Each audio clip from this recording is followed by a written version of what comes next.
Hey everybody, just going to take a quick break from the show to get you styled up with Stitch Fix. Shopping's hard. It's hard. With Stitch Fix, you get a stylist, though, who understands your style, your size, your budget, and they do all the shopping for you. Wow. This is excellent. Shopping, I'm telling you, shopping and figure out your style, it's overwhelming. Let somebody help you when it comes to getting dressed. We don't know what we're doing, so we let Stitch Fix help us out. A Stitch Fix stylist there.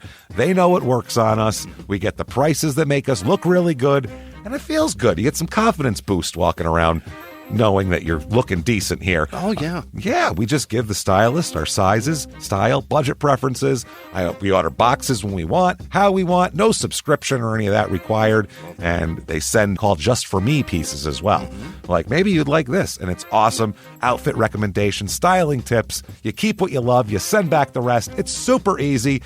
Yep. You can do it, and we are doing it because it's excellent. Personal styling for everyone. Get started today at stitchfix.com/STM. That's stitchfix.com/STM. Now back to the show. Hey everybody, just going to take a quick break from the show to tell you a little bit more about Rocket Money. It's the start of a new year. It's the perfect time to get organized, set your goals, prioritize what matters most. And for me, top priority is getting myself together here. Financial wellness, doing that, which that feels important, you know? Just feels like adult stuff that you have to do. And thanks to Rocket Money, my goals feel achievable now. They show me all my subscriptions in one place, help me easily cancel ones I forgot that I've been paying for, which happened to me. Absolutely happened to me. I had, for years, I was paying for something. I was like, what is going on here? Rocket Money found it and saved me lots of money since then, because it's been a while. So they did a great job here. Rocket Money is a personal finance app that helps find and cancel your unwanted subscriptions, monitors your spending, and helps lower your bills so you can grow your savings. Rocket Money has over 5 million users and has saved a total of $500 million in canceled subscriptions, saving members up to $740 a year when using all the app's premium features. Cancel your unwanted subscriptions and reach your financial goals faster with Rocket Money. Go to rocketmoney.com/smalltownmurder today. That's rocketmoney.com/smalltownmurder. rocketmoney.com/smalltownmurder. Now back to the show. Hi, I'm Ashley Flowers, and if you're like me and grew up watching America's Most Wanted and reading Nancy Drew, then hi, you're a crime junkie. And I bet that passion for solving mysteries never went away, which is why we've assembled a team of reporters to dig deep into all the cases we still obsess over. Each Monday, my best friend Britt and I will bring you a case that you won't be able to stop thinking and talking about. So join us by listening to Crime Junkie wherever you listen to podcasts. This week, in Caledon, Ontario, Canada, a series of strange events in rural cabins are connected to a rash of awful abductions and murders that leave most of Canada terrified. Welcome to Small Town Murder.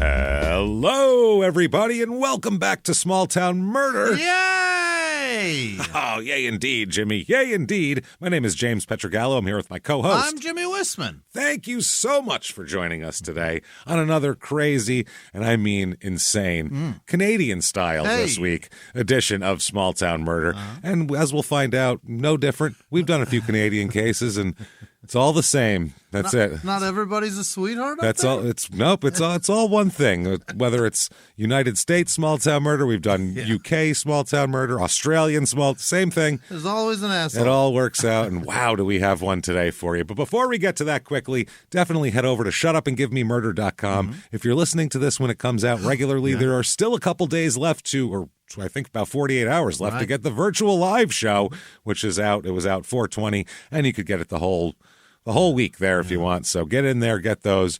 Wow, you should have seen Jimmie. Boy, it was it hilarious. nuts. It was nuts. Hasn't happened yet when we're recording it, but man, it was crazy times. Unbelievable. You missed everything. God, you shouldn't have done that. You know what? You can still get in there. So do that. Also, get your tickets May the 5th. We're in Detroit. Yeah. Fill that bad boy up, Let's Detroit. go. We're coming to town, and then Pittsburgh the next night on May the 6th. And then we're pretty much sold out up until August, where we have August 12th in Chicago, our biggest venue ever, going to be our biggest show ever. Right. We can't wait. Chicago, let's fill this bad boy up. Let's set a record. Let's do it. Thank you. ShutUpAndGiveMeMurder.com is where you get all of that. Patreon.com/crime and sports is where you get all of the bonus material. So good. Anybody $5 a month or above, you're going to get not only a whole huge back catalog of things to binge, but you're also going to get new bonus episodes every other week. 2 new episodes, one growing. crime and sports, one small town murder. This week is no different. This week for crime and sports, what you'll get is, we always talk about the players. This week, we're going to talk about owner crimes because there's been plenty of owners who have gotten in a lot of trouble. So we'll talk a lot about that. And then for small town murder, it's time again for Love After Lockup. Hey! Let's talk about what's been going on the last 6 months or so of these insane people's lives. Fuck, man. Oh, boy, has it gotten juicy, and we cannot wait to tell you all about it. Even if you haven't watched the show, don't worry about it. It's You all don't right. need to. We'll fill you in. Check that out. And also, coming up in a couple weeks is going to be the prisoner dating game back again, of course. Right. So get in there. That is patreon.com/crime and sports, and we do appreciate all of that. Oh, yeah. So it is time also now for the disclaimer. Yeah. Got to have the disclaimer. Oh, by the way, keep an eye out for Your Stupid Opinions. It really the new is show. coming, I It is swear. coming, we Yeah. swear. There's a lot to set up. It's not our so fault. busy. It's a lot. Yeah, we have other stuff going on that you don't know about also It's that just us, could be man. very cool. Yeah, we don't have a giant staff or No. anything. So we have a few people here, and that's that. So definitely get in there, wait for that show. But the disclaimer, this is a comedy show. We are comedians. There's going to be terrible murder. Oh, yeah. And there's going to be jokes. Sure. But this is the thing; they don't cross over. There's nothing funny about the actual murder. There's not someone's dismembering somebody. There's not a lot of jokes to be made there. awful. You just go, "This is terrible," and then when they decide how they're going to try to get away with that, That's the funny part. See how it works there? So if that sounds good to you, if you think that true crime and comedy should never go together, then maybe we're not for you. Maybe not. But if you think you could get something out of that, and trust us, there's a lot to get. What we don't do, we go out of our way not to do, is we never make fun of the victims or the victim's family. Why, James? Because we're assholes. Yeah. But we're not There you scumbags. have That's how that works. I mean, we make fun of the murderers and we make fun of all sorts of crazy stuff here. But if you think that true crime and comedy should never go together, maybe we're not for you. We might not be your match. Maybe we are, though. Maybe you want to give it a shot. Either way, though, that doesn't matter. Right. For the rest of you, though, who want to hear a crazy story, I think it's time, everybody. You know what? Let's take a deep breath, all of us. A deep breath. Where are you? In yoga right now? You doing yoga? Take a deep breath with everybody else. Try not to fart. Don't Lots fart. of people are farting. Don't you dare fart. Take a huge deep breath, and when everybody else is exhaling, I want you to open your eyes like a lunatic, raise your arms to the sky, and shout, "Shut up and give me murder!" Let's do this, Jimmie. Let's go on a trip, shall we? In your tight pants. In your tight pants. That's right. That's why it's so easy to fart. Let's go on a trip here. We're leaving the country. Okay. Packing up, passports ready, crossing the Been a minute border. since we did this. Yeah, well, last time in Canada was the bus trip, Right. as we remember, with the man who, The knife. oof, that was Yikes. wild. This guy's worse. Oh. So there you go. This is in Caledon, Ontario. This is it's in southern Ontario, so toward the U.S., more toward which most of the Canadian population, it's all right there. because that's where it's less cold. It's all just weather based. That makes sense. I mean, I'm sure they'd go up north if if it wasn't frozen. It looks It's all- like on a map that they're just like looking through the No, fences no. of somewhere much better. No, they're not. they're No. just huddled That's not for what it is. warmth at the border, going, Right. Jesus Christ. They're huddled at the fence, rubbing their hands Yeah, together. it's just What's for down warmth. there? Warmth. That's it. It's just warmth. They're as low down as they can go. It's a little bit over an hour to Toronto. Yeah. It's kind of outside of, like the rural area outside of Toronto. It is 21 hours and 40 minutes to Portage La Prairie, which was our last Canadian episode, a dangerously unpredictable cannibal, as we might remember. 21-hour ride, a little far. Yeah. And you're going to hit like 4 moose and 10 patches of ice, and it's a dangerous drive. You don't want to take that drive. This is in the Peel region, P-E-E, or P-E-E-L. L-E? Oh. No, P-E, like a peel of a fruit region. That's the county. Yeah. It's not even a county, just a region. Postal code, or no, area code. This is for area Are there code. numbers and letters? No, that's the postal codes, yeah. Area code, though, 905 and 519 also. History of this town, a little bit. In 1869, there was a town called Bell Fountain.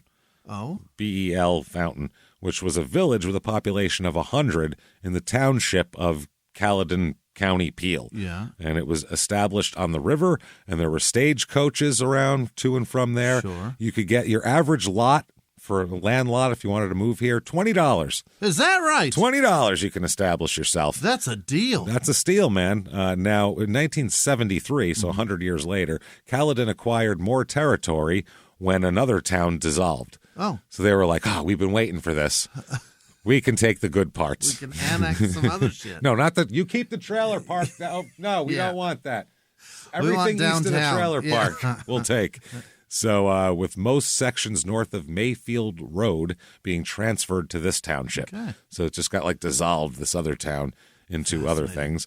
It inherited the name Caledon Township of then Peel County, Ontario in 1974, which was named by the settlers, only a few settlers here, named Edward Ellis, who came from a place in Northern Ireland called Caledon. Right. So, again, and they think maybe there was a public vote, and people said, sure, why not? Whatever. What we the hell? embrace Irish around here. The hell do we give a shit? They love Fine. the Irish up there. Yeah, that's great. Go ahead. Fine. Name it whatever you want. So reviews, it's hard to find. There's no Canadian niche. No? So it's hard to find reviews of these Canadian towns, of the actual towns. So you have to do, like, what's the basic, if you're going to that town, what would you do type of thing. Just search the word on Facebook? Well, you found also, yeah, I did, but it was hard to get. They were talking about like working for the town a lot. Oh, really? It was weird. So I found their hotel here. There's a few hotels. There's a bunch because there's a decent amount of people here. But rather than we have the Motel 6 and the Super 8 motel, they have something that sounds combined to be worse. The Super 5 Inn. The Super 5. It's not quite 6. It's definitely not 8. It's not a Super 8. It's a Super 5. Look, calm down. Listen, it's not. Don't get ahead of yourselves. That's certainly Super 5. That's exactly what it is, right? It's hilarious. So I found some reviews of the Super 5, and here's a 4 out of 5 stars. They like this place. Okay, here we go. This was my first stay at Super 5 Inn. Not surprising. I arrived without a reservation. I can't imagine all. It's going to be all booked up at the Super 5 for most days. I'm sure somebody calls and says, I'd like to make a reservation. They go, why? I mean, you just show up. We have stuff. You can sleep. Why are you doing this? You can sleep in my bed if you want. It's still a lot open. So I arrived without any reservation. That was not an issue. Okay, Yeah. See? I was met by a professional and friendly staff member. I was checked in quickly. The room was tidy, clean, and smelled nice. Oh? Yeah, this is a zero smoking inn, and the rule is enforced, which I greatly appreciate. The room comes with a mini fridge and microwave. Very convenient. Wow. This is a very easily pleased Canadian. Low bar to clear. Wow. The environment was quiet during my stay. No loud noises, etc. My overall experience was positive. Okay. So, I mean, I'm can't argue worried with that. about how they're enforcing the no smoking policy. But I'm just not allowed to smoke, I guess. Sounds militant, though. It's in the rooms. In the rooms, yeah. Yeah, that's easy. I just picture people kicking the door in with a cattle prod. Knock you off your bed, cigarette flies out of your hand, they drag you out in your boxer shorts by your ankle as you're coming to. Going to the gulag. That's what I picture, yeah. This next one 1 out of 5 stars, not quite as enthusiastic here. This hotel is the worst place in my life. Higher bar to clear. The worst place in my life. Wow. The doors are not closing safe, and as the result, I was robbed last night. Oh, my God. That's not great at all. This sounds terrible. Your room were you in it? Wow. Let's find out. The staff doesn't responsible for any help or support. The front manager is always late for work. Oh, now we're getting into scheduling. And without him, no one knows anything about the procedure. Okay. There was a robbery, man. There's a robbery. Get to work. The procedure to call the cops? That doesn't seem like a very difficult procedure. No one has checked the cameras or at least helped with calling a police. Oh my God. A police, one. Just give me one fucking police can I get here? I'm not asking for the whole force. I'm not asking for every goddamn Dudley Do-Right on the planet to come, trotting over here on their steed. I just need one guy. There's something about non-fluent English when somebody's angry. It's awesome. It's the best. It's great. Yeah, it just reminds me. It's the best. Reminds me of my grandmother and makes me laugh. I love it. That's why I think it's so funny, because I just picture that all the time. A police. Yeah, at least help with calling a police. Instead, the front office staff just know how to watch their phones all the time and be extremely rude and not helpful. Now, response from the owner to this review. Oh, they're the best. Okay. When the owner responds, it's psychotic. This is why your stupid opinions is going to be wonderful. Okay. I apologize for the unpleasant experience you had at our hotel. We take security very seriously and are sorry to hear that you were robbed. Happy to hear you weren't dismembered in one of our rooms, though, because that would have been a mess. Let me tell you something. It was so easy to re-rent your room the next night. Yeah, just, again, right in there. We are in the process of reviewing our security procedures to ensure that such an incident does not happen again. We have spoken to our front office staff and reminded them of their responsibility to provide excellent customer service and to be responsive to customer needs. We value our customers and have taken steps to ensure our customers have a safe and secure stay. Thank you for bringing this to our attention. We had no idea. And that we hope that you'll give us another chance and make your stay with us a pleasant one. I don't think that person's coming back. I'm going to go out on a limb here. We didn't know our doors don't shut. Wow. Yeah, that's at least they didn't just say you're a liar or something like that. Okay, here's 1 out of 5. Mm-hmm. I left a Nike sweater there and an Under Armour tee. I called them and wanted it back because it was a birthday gift from my daughter, and they swore it wasn't there. I know exactly where I left it because it was a special sweater! Exclamation point. Wasn't that special, obviously. A special sweater. They responded, "We're sorry to hear that you have trouble retrieving your belongings from our hotel. We would love to help you locate your lost items and get them back to you if found." Thank you. Maybe put an air tag in that sweater next time. If it's that special, really, you need to slap some technology on that bad boy. Here's 1 out of 5 again. Mm-hmm. We booked a trip through Hotwire at Super 5 Inn. Okay, well, you just mixed 2 Hotwire and Super 5 Inn. If you combine those together, of course, things are going to melt. You're going to have a bad life. That's not great. And we were charged for the room. Okay, well, yeah. After a long 6-hour drive, we were told that they canceled our reservation. Oh, no. No prior notice. This is all in capital letters, by the way, the next couple sentences. No prior notice. Plus, the front desk staff was extremely rude and arrogant. I'll take rude, but how dare you be arrogant? With arrogant? No. When asked if he can offer us another room, he kept insisting they were fully booked and kept offering rooms to other people. We had to cut our trip short. Your whole trip was based around this? There's other hotels in this city. The whole trip was based around this staying at the Super 5. Everything else was booked, evidently? Wow.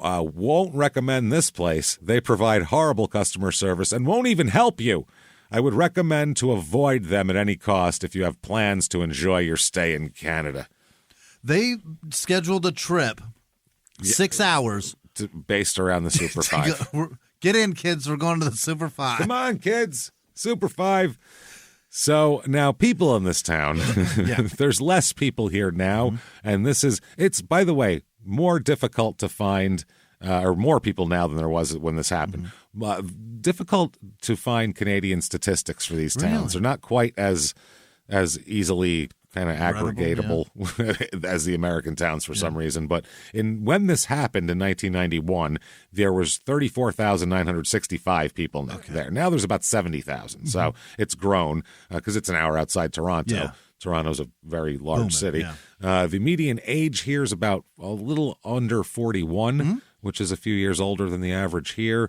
It seems like I like this. The largest ethnic group here is Italians in Caledon. What? 23.2% Italians. I bet you can get a nice crispy saucy pie around here, I bet, though. What? Some good bread, maybe. Is there anywhere on the planet other than Italy that's a thing?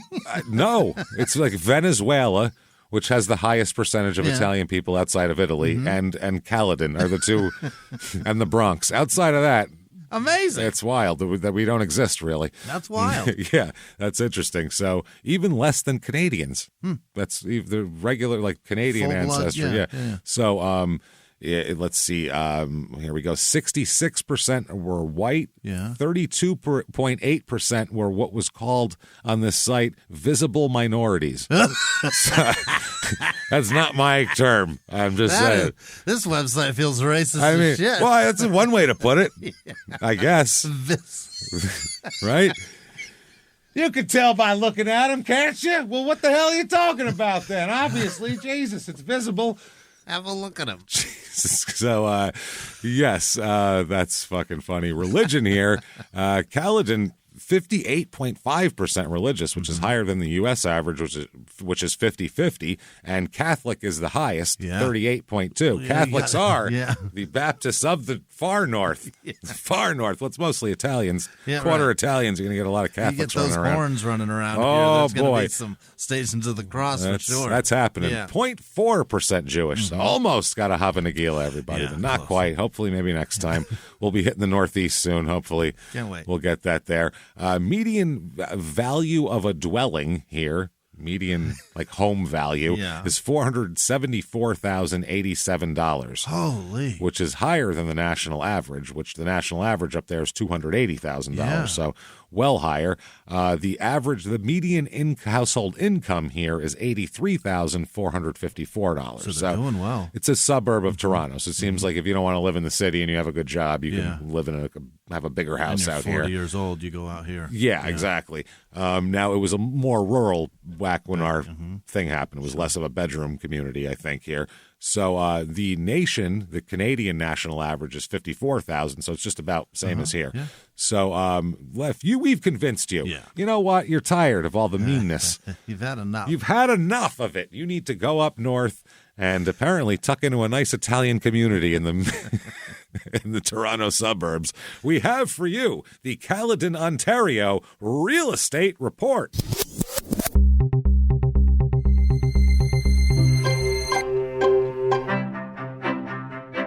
So here we go. Here's a house. It is a 4-bedroom, 2-bath.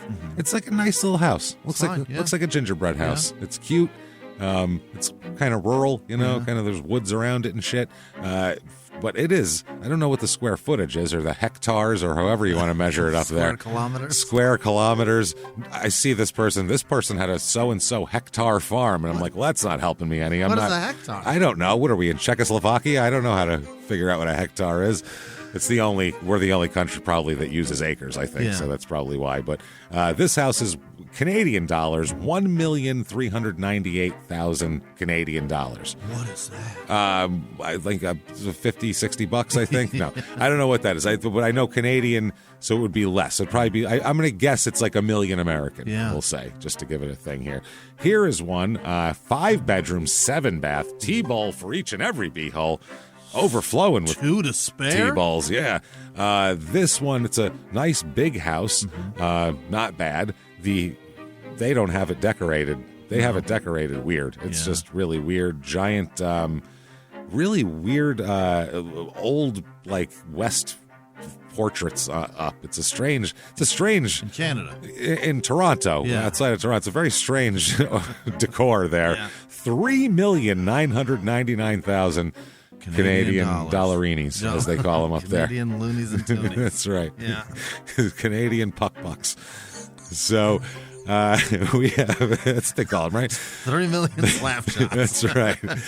They have a 6-bedroom, 5-bath. This one's pretty cool. It's just like a big suburban house, it looks like, but sprawling, Giant. very big, has an indoor basketball court. Holy which shit. I want bad. That's awesome. Oh, Temperature-controlled basketball? Yeah. Oh, that's a dream. I just put a basketball hoop up at home, and my son goes, "Can we make it indoor?" I was like, "Are you out of your fucking mind? I'm going to build you a building? What are you, crazy?" Do you know the difference in cost between a hoop and a building? Do you know He the does difference? not. It's He doesn't absolutely get it. astronomical. He's like, "We could put wood floor down." I'm like, "Fucking No. where? Yeah. What?" Go ahead. Go carve it out of a tree and put it down. Good Go luck. buy yourself a fucking Husqvarna, pal. This will cost you $6,799,000 slap-shot puck bucks. So that's a little bit much. So it's costly. It's got to be. It's a nice suburb of a $6 big city. million. It's like Westchester. Yeah. There's huge, expensive houses if you go to Westchester because it's people that can still commute to, I'm sure high-paying jobs in their major city. Things to do here. Aloha from Caledon. Yeah. Yep. Because then I think, Yeah, I think Toronto. That's right. I think Toronto. I think Kenny versus Spenny, not Elvis. You know what I'm saying? Enjoy an evening of your Elvis favorites with 2 Elvis tributes starring Bruno Nesky. Oh, Bruno! Hey, pick your fucking guitar up, Bruno. Sing Heartbreak Hotel, would you? I want to hear it right now. Are they just confused? Tell me about your blue suede shoes, would you? Come on, Bruno. Elvis music from an Italian guy. Hawaii. Let's mix it all up. I mean, I could see the hair. You could make some good Elvis hair, probably. It's a visual minority. It's a visual They're all something. brown fucking Hawaiians. It's a visual something. So you can do all of this during this event. Also, there is it's presented as a fundraiser for the Caledon Public Library's new memory station, where you can convert your old movies and vinyl into audio cassette recordings. So you can go back in time, because if you go to a store, you can buy a record now, but you can't. It's hard to find tapes. I thought you were going to say DVD. Yeah, no, which is still right which is into an digital. audio Put it on a cassette. flash drive.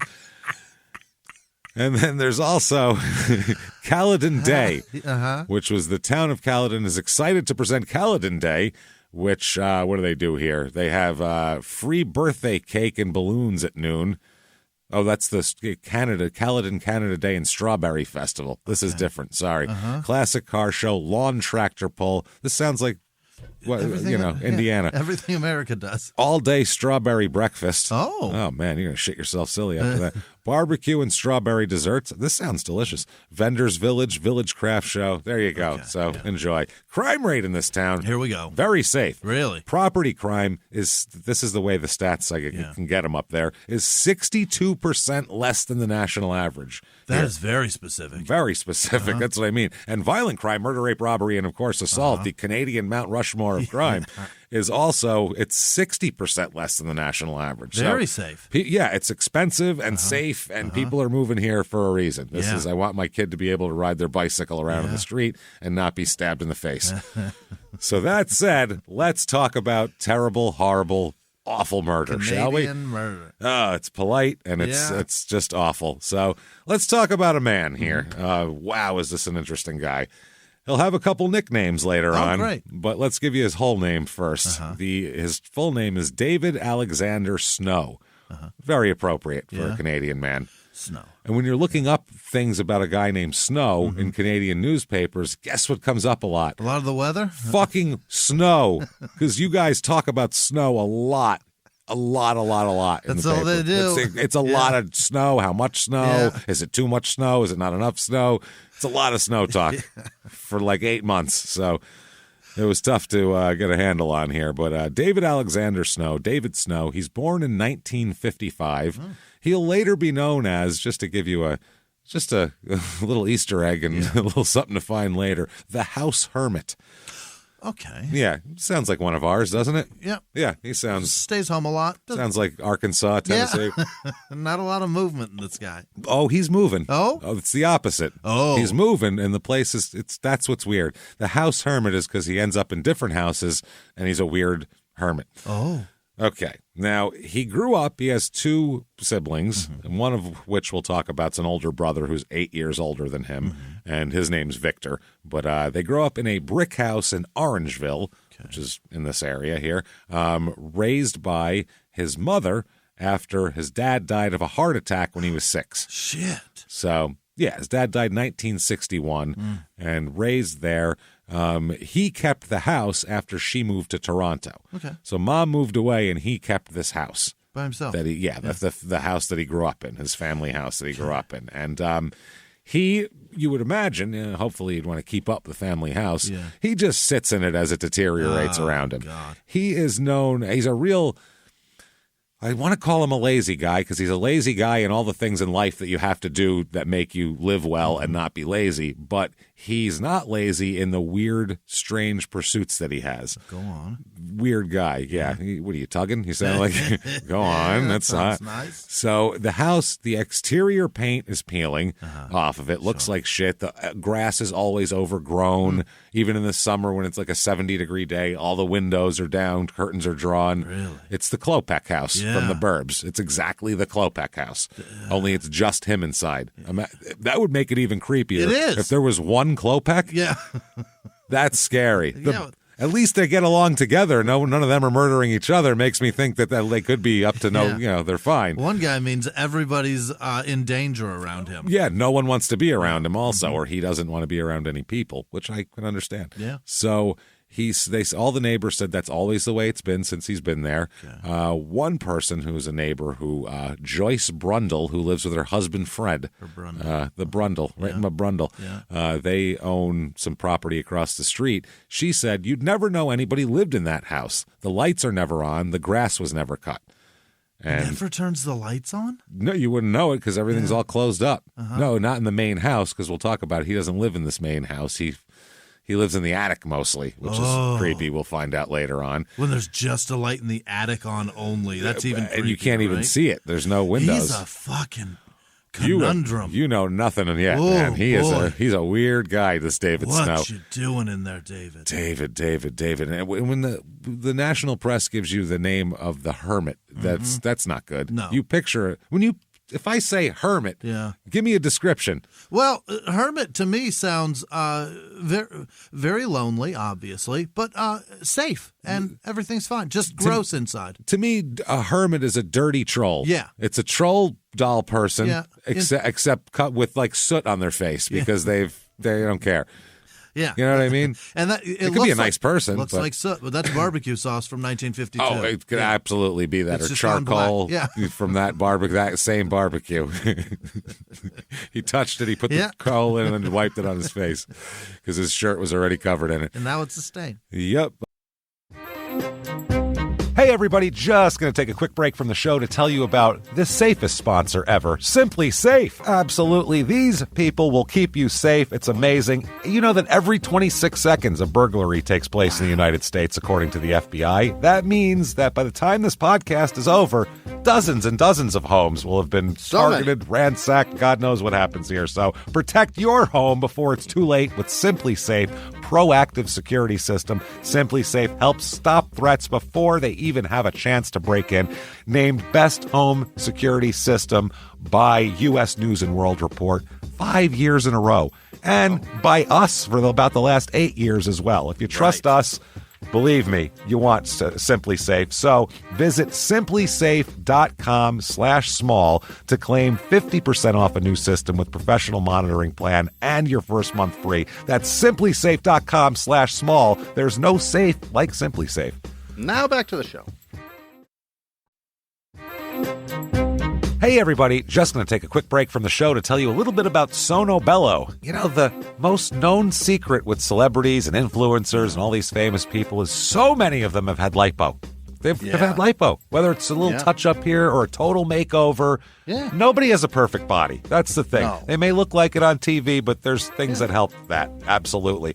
Lipo now has changed, and Sono Bello's been at the forefront with using LAL technology and getting those beautiful and natural outcomes for each person. Looking real natural. Our friends at Sono Bello are offering their best deal. You're now included in their winter savings event, but appointments are limited, so please get on this. Sono Bello doctors are masters in micro-laser fat removal, a brilliant technique that removes stubborn fat permanently. Wherever your problem areas are, tummy, love handles, thighs, arms, it's gone in one comfortable visit. Eating healthy and workouts are great. Keep doing that, but if you want to lose that stubborn fat in one visit, check out Sono Bello. Save big during their winter savings event. Schedule your free consultation now at sonobello.com/smalltownmurder. That's sonobello.com/smalltownmurder. Now back to the show. Another neighbor, this is Candace. This is Candace Schultz. She's 12 years old. Okay. They interview the neighborhood children because if you want to know what the what the vibe around the neighborhood is about someone, you ask the local 12-year-old named Candace Schultz because she's going to tell you everything with her pigtails. Those kids have seen everything, and they're a little hard drive. They know every rumor. That guy I hear did this and that, and he was in Vietnam, and then this one, they don't know anything, but they have rumors. She said, quote, "They say he sleeps in the attic." I like her a lot. Candace. Yeah. And she lives next door to the house. So she's looking out creepy. She said, "My mom would always tell me to keep away from him." So there you go. Yeah. 12-year-old kids. That's the creepy house. It's the one that all the kids tell horror stories about that no one will go knock on the door. If the ball goes in the yard, well, that's a gone ball. That one's done. Yep. And the 12-year-old said, "They say he sleeps in the attic. My mom told me to stay away from him." They say. When they say, they're probably close. That's it. That's it. That's the word on the street because that's what the 12-year-olds are saying. So that's it. So residents that have known him for years describe him as adults, this says, describe him as a loner who would, quote, disappear into the bush for weeks at a time. Just disappear off into the woods for weeks at a time. He'd leave his own home. To live in the woods for a while. Just disappear for weeks, not for a camping trip, just for weeks. On foot, barefoot a lot of the times, if the weather permits, as we'll talk about later. Literally on his foot. He doesn't really feel the need for shoes in places where most people feel the need for shoes. You know, like outdoors when it's cold. Court of law. Yeah. That's a no shoe environment for him. Court of law. Jury present. What do I need my shoes on for? There's no brambles in here. Kick Why them would off. What is step on glass in here? We're inside. It's a comfy 68 degrees in here. What do I need shoes for? So he does have a business for a while, which is strange that this man runs a business at all. Yeah. The business he runs fits his profile perfectly, though. Zero customers. Think about what businesses you pass where you never see a customer in it. Yeah. Antique store. Oh. That's what he runs. Full of weird old objects where no one comes in. And if they do come in, it's like they're in your weird place where you. And if you walk in and then the owner is just there with shoeless, you just wander. Yeah. Oh, this place is quirky. We got to buy something. Yes, this could either be terrifying or the hottest hipster fucking spot in one of these like a Massachusetts farm town you could get. I'm telling you, that's what it is. This shit is super old and it's valuable. He doesn't even want to get his shoes in here. That's the carpet's also antique. That's the thing. Doesn't want to ruin its antique flooring. Yeah, so the linoleum in here is valuable. Goes barefoot. So he runs it in Orangeville, Ontario. That's where he runs his own antique store. And I've honestly never seen a person in an antique store who doesn't own the antique store. Yeah, I love antiquing. I go to them all the time. I love an antique, but I don't know. I like old shit. Yeah, there's always two people in there. And one of them works there, and the other one is just leaving. I was going to say, there's always a couple people sitting around, and I don't know if they work there or not. That's what there is. They're like on a laptop, and I'm like, do you work here? Or is this also like a Barnes & Noble from the 90s where you're just like got a croissant and you're going to sit around for a while? Words I've never said in an antique store are something like, excuse me, as I'd go around somebody, or are you looking at that? Or let's come back later. It's too crowded now. I've never said that. I can't even get in there. Let's get out of here. I don't have enough room. Yeah, is it stuffy in here? It's always wide open. Wide open. So he runs a place called Simply Timeless Antiques. Which is a decent name for an antique store. Yep. Not bad. But he when either before he had the antique store and after he has the antique store, because it'll go under. Yeah. He's not a shocker. Here we go. He's not a spoiler alert. Not a great businessman. No. Weird, right? It's hard to run a business from the bush at weeks at a time. You come knock on the window, it's closed. You're like, where the fuck is he? And it just says gone bushing with no time return. Be back in some weeks. Gone bushing. Gone bushing. Be back in some weeks. I don't know what that means. Back in a few weeks. Yeah, he must have amazing shit in there. That's what you'd think, though, if you saw that. Yeah. You'd go, wow, he's probably out, like, Yeah. searching through abandoned farmhouses for antiques right now. There is a restaurant in Madison, Wisconsin that's an Italian restaurant, and the whole family goes back to Italy during the summer, and they put a sign on the door that said, on a family vacation, be back later. It just says, be back. They're gone for like a month. Yeah, no, in New York it's the same way. There's Italian places will go away for August. They go away for August. I think that's when it is. Because in Italy in August, that's it. Nothing right. happens in August in Italy. That's the Italian So you month go off. there for that.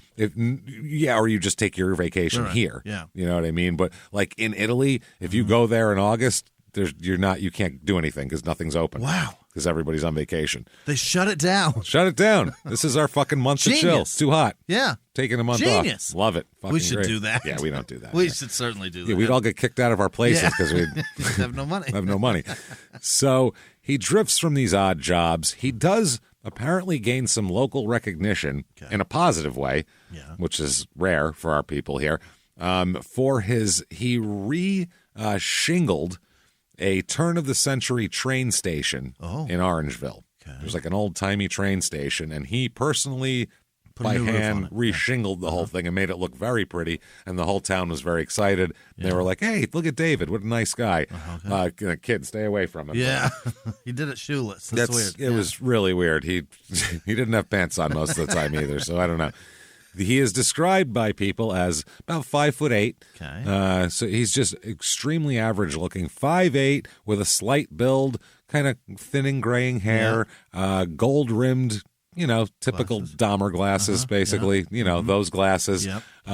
Dark eyes and, quote, a strong body odor. Oh. He's described very much like Richard Ramirez in terms. Like a goat? Smells like a goat, exactly. Strong body odor, very rotten teeth, like all of them. Oh, no. In the front, and bad, terrible breath. The only thing that could rival his body odor is when he would speak. That would overwhelm you. Feel that coming over the body odor like in a heat wave. Yeah. So the guy's he's not an Adonis, we'll put it that way. Yeah. The kids are scared of him. Yeah. And he's in the paper. He's known as a nice guy who's a loner, goes into the bush, shingles roofs and a roof, and has a strong body odor. Yeah, the kids are frightened of him, and he's doing nothing to fix that. He's given them reason to be frightened, is what it is. A smell certainly turns you off to a person. Right away. Reeking, two separate reeking smells.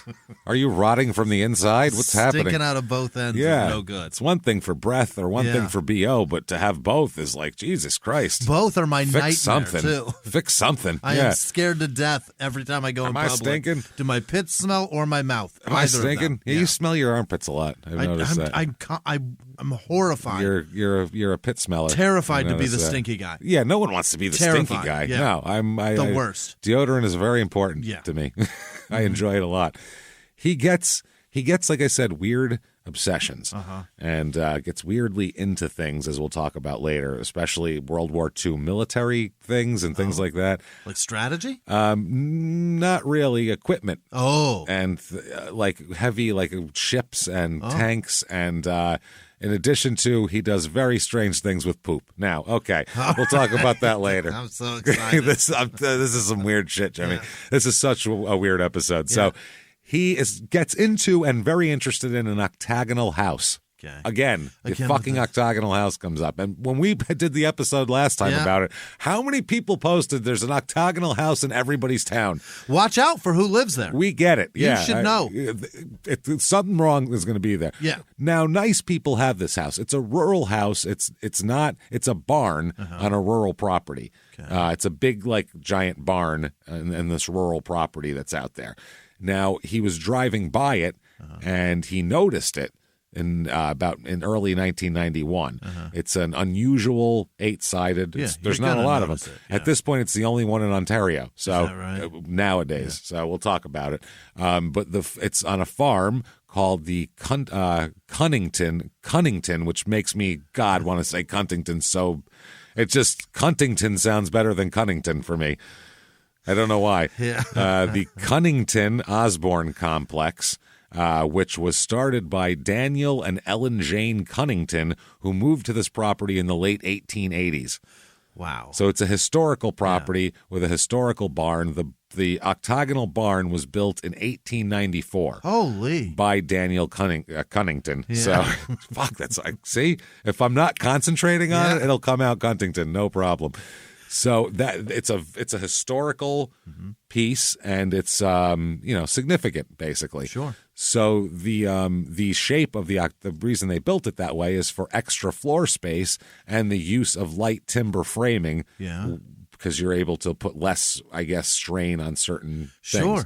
And the opportunity to have 8 different doors to bring cattle in and such, if it's a farm building. I guess, what I mean? Yeah, different areas or whatever. That creates a traffic jam right in the middle of the place. But you're definitely going to have something going on in the middle. It's going to be a problem. A roundabout in the middle. Yeah, well, I mean, they work well. Canada loves a roundabout. We know that. Yeah. So this would also, you could use lighter timber framing, which would result in cheaper construction as well. So that's another reason why they did that. So the barn is constructed of milled lumber, and the walls have vertical board and batten. I don't know what that is. Batten's the stuff in the insulation, right? There you go. Yeah. So hay and shit probably. Yeah. There's cow poop mixed in there, I assume, to make like a cement, right? A slurry cement of sorts. Yeah. We mix hay and cow shit and like some corn in there, and you pat it all together into those do get hard. That'll harden right up, especially if you heat it. Yeah. So now he's interested in this place. He wants to buy it. Is David Snow, and so he arranges for a tour of it. Oh. Okay. We don't know if he's. I guess the couple that owns it are the Blackburns, and they're a nice couple. He's a realtor and she's a nurse. This couple, and they wanted to find a buyer for the barn so they could reconstruct it, because they said it needed to be reconstructed better, and they didn't want to do it, so they were looking to kind of sell off this piece of their land. So David arranges for a tour, and he meets the Blackburns at the farm, and he looks at it, and he said he wanted to. He would love to reconstruct it, and he's interested in it. And I'm the guy who reshingled the old train station. Right. Oh, well, look at you. I'm very capable. They don't know who that is, because they live in Toronto. This is just a rural property they go out to, on the first weekend in the summer and stuff like that. So a little more about David. Let's see what his older brother Victor has to say about him, because 8 years older it's a good bird's eye view. Yeah, of a personality, He's stored everything of that kid's life. He's seen him grow up. So 8 years older, he said that he called his brother a, quote, flaky layabout. Oh. Which is not exactly complimentary. No, there's nothing in that. That's nice. And everything we've described, that's kind of how we've described him, too, as a flaky layabout. They said he did good work when he wanted to, like the shingling and like restoring antiques that he was interested in and things like that. Sure. But he couldn't hold a job for shit.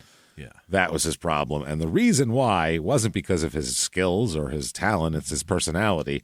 His brother said, quote, he was always in a rage with somebody that he worked for. He's mad. He's that guy. Yeah. That he told me to do that, and I don't like the way he said it, and I'm too good for that. He's that guy. How dare he tell me what to do when that's literally my job description? He's low man on the totem pole who thinks he's smarter than low man on the totem pole, which he might be, but he hasn't worked his way up to that yet. So it takes time. Yeah. So he's always in a rage. He's that guy. He's fucking son of a bitch. We've all worked with that guy. We know he's that little, guy. James, and you got to understand, when you're this little, it feels like you're getting treaded on constantly. I guess, anyway. But it's back then. I don't know. Canada. Was everybody huge? Around. I don't know. I don't know. In my life, everybody's been huge. Yeah, I guess. But you're almost you're closer to the average height than I am. 5'10" for his average for an American man. Yeah. Look around. Everybody is that small. Everybody's that size. Why does my neck hurt? Everybody's fucking short. You're looking down. I'm a up. freak. Yeah. You can see me from how far away at the airport. Yeah. Oh, there he is. And I'm not that tall. 6'4" isn't that tall. Yeah. I'm not like fucking, Kareem Abdul-Jabbar walking down. Yeah, 6'8" gets attention. 6'4" Yeah. can technically blend in unless you're at the airport. Yeah, unless you're in a sea of people where it's like there's three guys who are tall, spaced out a good amount. It's fascinating when you can get a good chunk, sample size of people, and then you really then stand it's tough. out. Yeah. Then you realize, oh yeah, that's right. 6'4" and over is 1% of the population of America. It's not a lot. In the airport, it really shows. So. His brother says that he ran a couple of antique shops, David did, in Orangeville. But over the years, he said that Victor himself would have to cover some of the checks that David would eventually bounce. Oh? He'd eventually just mess up business-wise, and he'd bounce checks, and he'd be in trouble. And Sending then checks when there's no money. Victor would cover it for him so he wouldn't get arrested and, whatever. So he said David's behavior was a constant source of stress to the entire family. Oh. He's the guy. He's the one where we're like, oh, David, oh, boy. Oh, well, I don't know. The house still looks like that. No, he hasn't cut the lawn. No, he hasn't left. He's been in the bush for a month. Yeah. He said that he, quote, refused to shave, bathe, or get his hair cut. That's basic hygiene. Yeah, he wouldn't do any of that. And he would just sleep in his clothes for weeks, the same clothes. He'd just wear them for weeks and sleep in them without bathing or getting a haircut or shaving or doing anything. It doesn't feel gross? Not for him. That's what I mean. That shows there's mental illness there. Yeah. If you don't feel weird about that, that's some sort of mental illness is when people don't take care of themselves like that. That itch between your ball sack and your thigh is terrible. Yeah. Imagine what his butthole feels like after all that. It feels disgusting. He's probably got people make like a ball of yarn. Yeah. He's got like a dingleberry ball on his because his whole butthole is gross. It's got to be disgusting. It's nasty. There's no stuff. wrinkles. It's just smooth in there. It's just been spackled up. Spackled shut. and that's why part of what the smell comes from is all these. He's not bathing. It's the same clothes. Yeah. And even if he put on a fresh pair of clothes, it would cover. It would at least hold it in a little bit. Yeah, the downy might bat down the cheese. Put a coat on him or something. Yeah. At least hold. That's what the Victorians used to do back in the day. Just wear like 8 layers of shit because they didn't bathe either. So.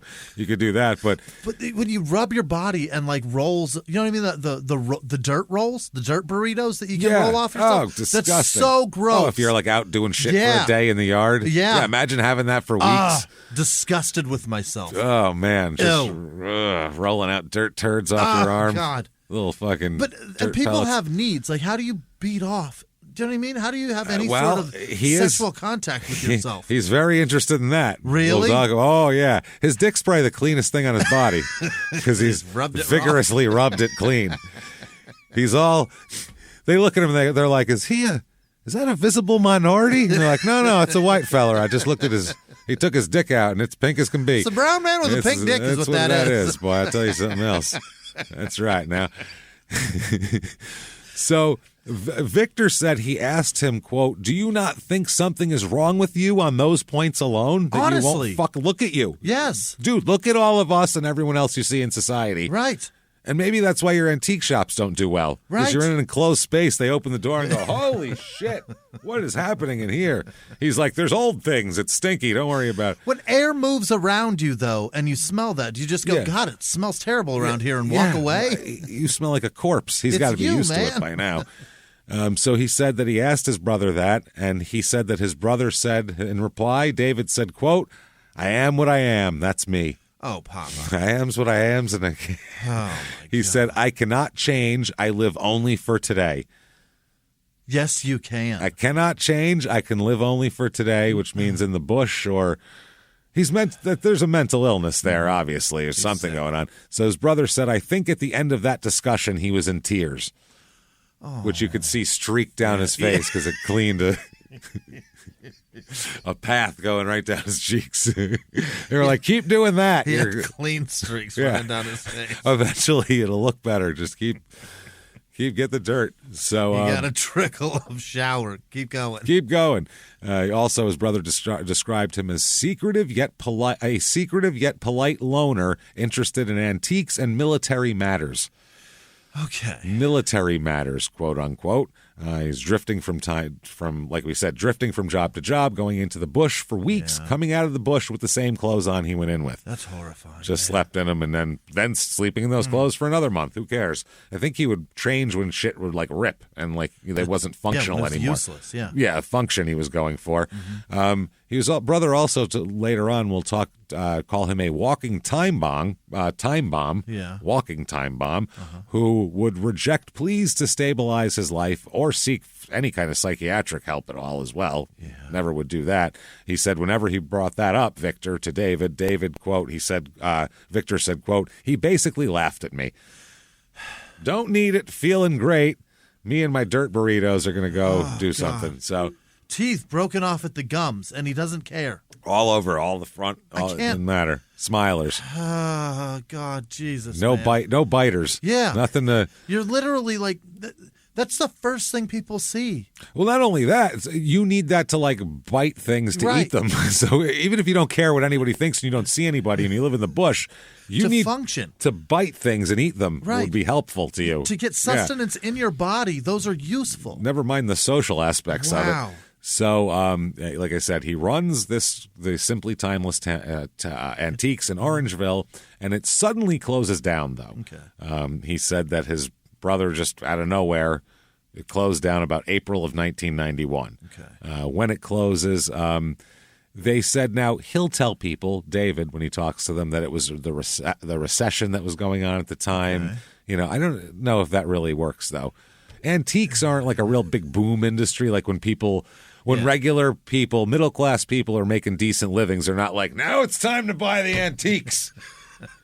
Like, certain people buy antiques, and they're not really recession shoppers, you know what I'm saying? The recession's coming on, babe. We got to cut some spending. Let's start at the antiques. Stop buying so many goddamn antique lamps. The whole fucking house is filled with them, for Christ's sake. We can't even afford the electricity to feed them. Oh, my God. The oil. This one takes whale blubber oil. Where do you even get that? Now we got to get wicks? I can't do that. I don't know where to get wicks. I don't have a wick guy. So his brother said that David's finances were always chaotic and the antique stores were never operated properly. Yeah. He said, quote, David was not a victim of the recession. David was a walking time bomb all his life. Okay. That seems fair. His ex-business partner and husband of a woman that will write a book about him that is sort of partially fictionalized and made into a very fictionalized movie. Really? A guy named Darius Shaw, he said that their relationship went sour in 91, and Snow left Shaw with $2,600 in debts. Oh. So he was like, yeah, he kind of left me holding the bag to pay all his shit back. Wasn't real thrilled with that. So then right after that, that's when his antique store closed down. David just disappears. Okay. Which is normal for him. Right. And once he's not tied to a business, and then he can really just pop into the bush for a while. Yeah, I got nowhere to be. He's tied to neither business nor hygiene, so he really isn't. He's bound by neither business nor hygiene. He doesn't have a dentist appointment. No, he certainly does not. At the time of this, he's right around the time he disappears. All around here, there's a lot of these vacation cottages, weekend places, and there's a rash of petty just cottage break-ins all around Caledon. Okay. So all around Caledon where that barn was. Right. That barn was in Caledon that he looked at, the octagonal job. So all around there's these petty break-ins. People come up to their place, they haven't been there. They're coming up for a weekend in 1 month, and they're like, oh, shit, somebody broke into my place, and there's stuff missing. There used to be tubes of Doritos Minis in here. Yes, when we found that those are delicious. Those are terrifying because you can drink Doritos, we said. You just tilt it up to your mouth and put them in there. That's not right because it's in a Pringles tube. Doritos has stopped making flavors and figured out how to get them in your body fast. Tiny triangles that come in a fast-pitched Pringle tube that can you just bow. It's just gravity-fed Pringles. Oh, They're amazing. Little tiny Doritos, though. It's genius. So these people would get back, and they'd be like, not only is someone broke in and you could petty little things, but they've obviously been living there, squatting there for a while. They'd find weird porn mags around. They'd find weird porn mags. They would find large bottles of urine. Oh, Just big old bottles of pee. very perverted Howard Hughes breaking in here. And they think that's weird. Yeah. And, quote, feces wrapped in newspaper. What? he would wrap his shit in newspapers and store his pee in large jars while looking at porn mags and not changing his clothes or bathing. He broke indoors. Like, To there's do toilets this. here. Yes. Or go piss on a tree. Don't put it in a bottle and save it. Wrap it in the funnies and leave it in the dry. He just would wrap it in the local and Just wrap it in the editorial. in the arts. That's all. Well, I don't like that play. The local production of My Fair Lady was a disaster. I'm going to wrap my feces in it. I'm gonna shit on the review of the reviewer shitting on this play. Like a puppy. Does he put it down? He's I want to training know. himself. I want to know, does he lay it down on the ground like a dog and squat over it? And then wrap it? Or wrap it? Christmas wrap it? Yeah. Or does he like put it between the seat of the toilet and the toilet itself so it forms like a catch, like a net? Or does he almost. build a little nest and then and put both hands under his bottom as he squats? Could do it. Yeah, that could be nice Lean also. again. Or does he use newspapers as a diaper? And then That's just the one. take it off and That's the fold it one. all up. I'm not sure, but That he's better got be the one. feces wrapped in. Well, this is we've had almost 400 episodes of Small Town Murder. We've never had This is crazy. newspaper wrapped shit before. That's a new one. And urine broken bottles. into. Yeah. It's somebody else's place. Imagine finding that. Like, okay, I mean, they're obviously whacking off, shitting into newspapers. This is very strange. That's odd. Some of them would have things like a piece of jewelry, a little bit of clothing, little property, but not stripped bare or anything like that. There would be shit that they could carry, the intruder carried. And basics. Because, by the way, he does not know how to and will not drive. Really? So no car or any driving ever for this guy. All on foot as whatever you can carry. On foot, gets rides, takes the bus, takes a train. Hunter-gatherer. Hunter-gatherer. Just Wow. What the fuck? no shoes. So stinking. So he's an interesting cat here. In summer of 1991, the antique stores closed down in April. He's obviously had some problems. Here's a guy named Kevin DeSaulniers. He hired David as a laborer. Yeah. Because, he had to make, so you have to eat. Yeah. Whatever you can eat. I don't know, something soft, but you have to have something so you can poop it out into a newspaper. Nameless. You can make newspaper poops with it. So this guy had hired David. Yeah. And in the summer of 91, David Snow orders ammunition for a revolver he'd been carrying. Okay. He'd just been carrying a revolver around in his briefcase, which is hilarious also. This total scumbag has just got a briefcase carrying around. What's in your briefcase? Paperwork? No, an unloaded gun that I have no ammunition for. An unloaded gun and about 7 teeth. And a couple of them fell out. I just spit them into my briefcase when I'm done with them. They clang around with the pistol. Christ. So he'd been carrying this briefcase to a job that they were working on together, and eventually he asked what was in the briefcase, and he had a gun in there. So That's all he's got. thank you for bringing a gun to work. I appreciate that. That's Is excellent. that all your important papers? Oh, much better. Oh, it's just a gun in your incisors. Perfect. Excellent. So Something else that doesn't belong on this job site. wow, yeah, please. He said that David tried to purchase bullets at the gun shop in the town they were working in, and he was told none were in stock, so they'd have to be ordered. So 3 weeks later, he went back to the store, and they hadn't gotten there yet, and he was fucking livid. Yeah. He's like, where's my bullets? You ordered them 3 weeks ago? How long does it take to get bullets out here? Jesus Christ. Pressed him by now. Yeah, this is ridiculous. I could have made him. He was really pissed. So he, again, would keep drifting. This is the time period where he would leave this guy's job, go somewhere else, show up back with this guy wearing the same clothes as when he left. So now we'll talk a little bit about Allison and Darius Shaw, who Darius was the guy who he got. No. That's the Blackburns who had the octagonal house. Who's Darius? Darius Shaw is one of his old business partners, right? Who got left holding the $2,600 bag. Hey! Yeah. Hey, there you go.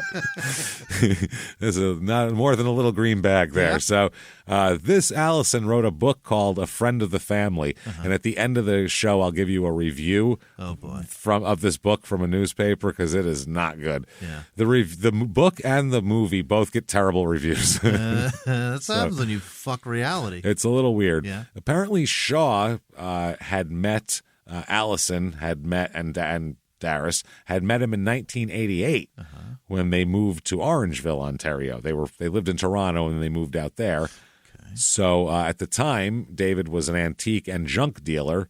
Probably more leaning on the junk, I would assume. It's one way to call it antique. It's something. And they went into business together, Darius and David, the D&D boys there, dismantling and salvaging old houses.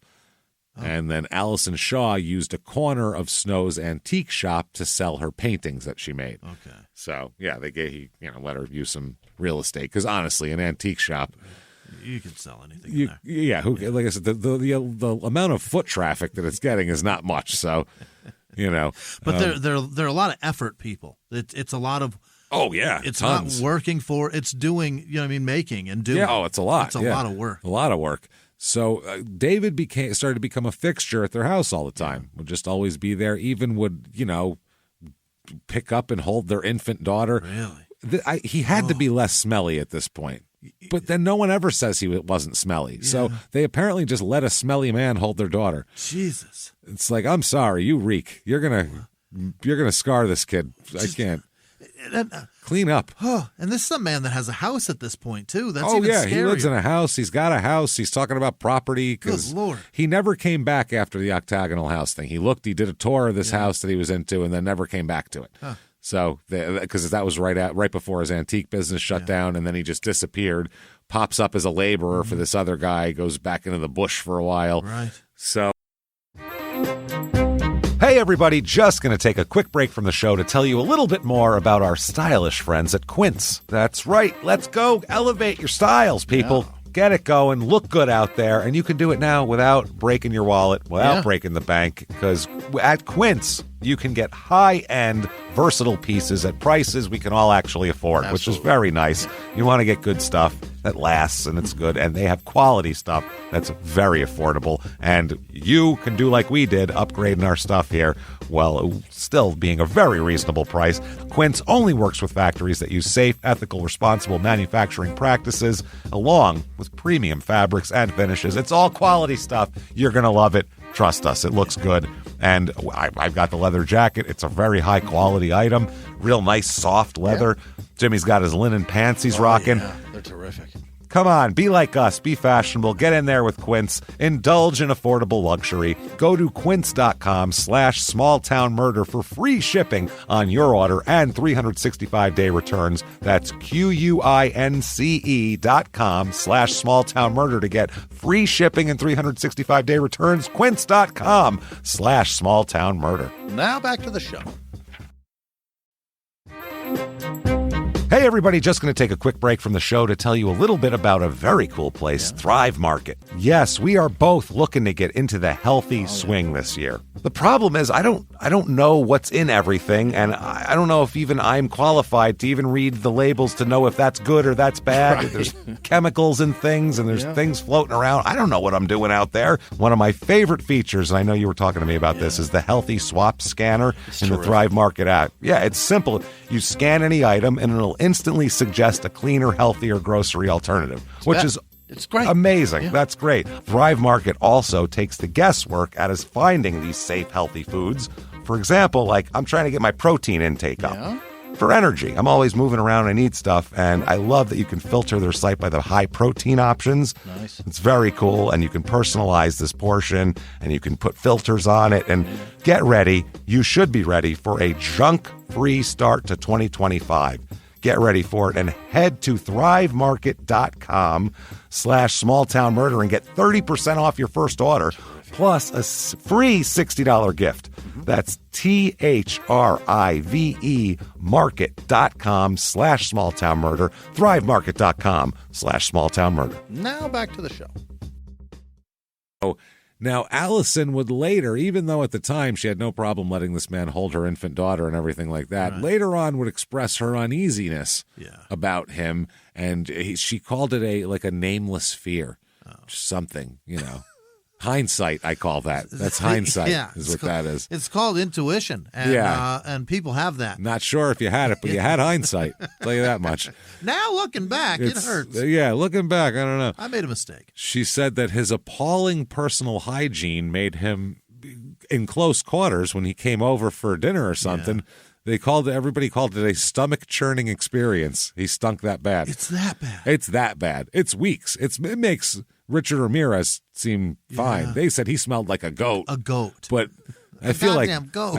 this is more than a goat. Barnyard smell, and this is worse. This is funk. This is just pure funk. Yeah, I feel like David, at least when he would murder somebody, he'd go home and shower the blood off probably to the sleazy motel, whereas this guy doesn't even care what's going on. That's probably what he smelled like. He probably didn't brush his teeth, and then he laid in a bed that hasn't been washed since fucking the place was built. Absolutely. So it's gross. It's disgusting. So that now they were business partnered with him, and the first child used to call him Uncle David. Okay. Uncle Stinky over here. So, but obviously a lot of women got bad vibes off him. Yeah. It's called at one point in the newspaper, a mixture of indifference and contempt is the way he would act toward women. Mm-hmm. Like, very odd for a guy who, real arrogant, cocky for a guy who stinks like this. You don't get to You don't get to have an attitude when you're the problem. He acts like he's like an NBA player around chicks, like in a bar or something, like a mixture of indifference and contempt. He's got an ego. Yeah, he's got a little bit of an ego on him. So she would later claim, Allison Shaw, by the way, again, don't know if this is true, but she would later learn and tell everybody that Snow had made her the center of an elaborate fantasy where she was his wife. Oh, boy. So he had like this fantasy where I'm in the place of this Darris guy, and this is my wife, and so he's got desire to function and be a part of society. He's got a desire for something, but it's a weird desire. And let's start talking about those desires here. October 2nd, 1991 is when a woman named Carolyn Case she's 47 years old, and she works at a gift shop in Toronto, and it's called the Jeweled Elephant. Okay. And she disappears from her store that day. Disappears, poof, thin air, gone. Yeah. A couple days later, they find her blood-stained Mercedes-Benz in a ditch near Caledon. Okay, and they're like, this is the day her family reports her missing that day. The next day, they find her Mercedes out there, but there's no trace of her. No body, no nothing. But the Metro Toronto Police said that David Snow was a good suspect in her disappearance based on him being in the area at the time. So later on in Caledon, her skeleton will be discovered. What they believe will be her skeleton. We never get a complete, exact identification, or if they do, Canada's a lot different with privacy. Canada is very different with privacy. Like for any kind of victim stuff, they have to release their info and for the press to be able to really report on it. Whereas in America, obviously, it's freedom of information. It's just up your ass with a microscope. So everything's public. Just once you're dead, we tell everybody everything. Well, I mean, about you're dead, so what the fuck do you care? I guess is the thought process. Once you're dead, you're not.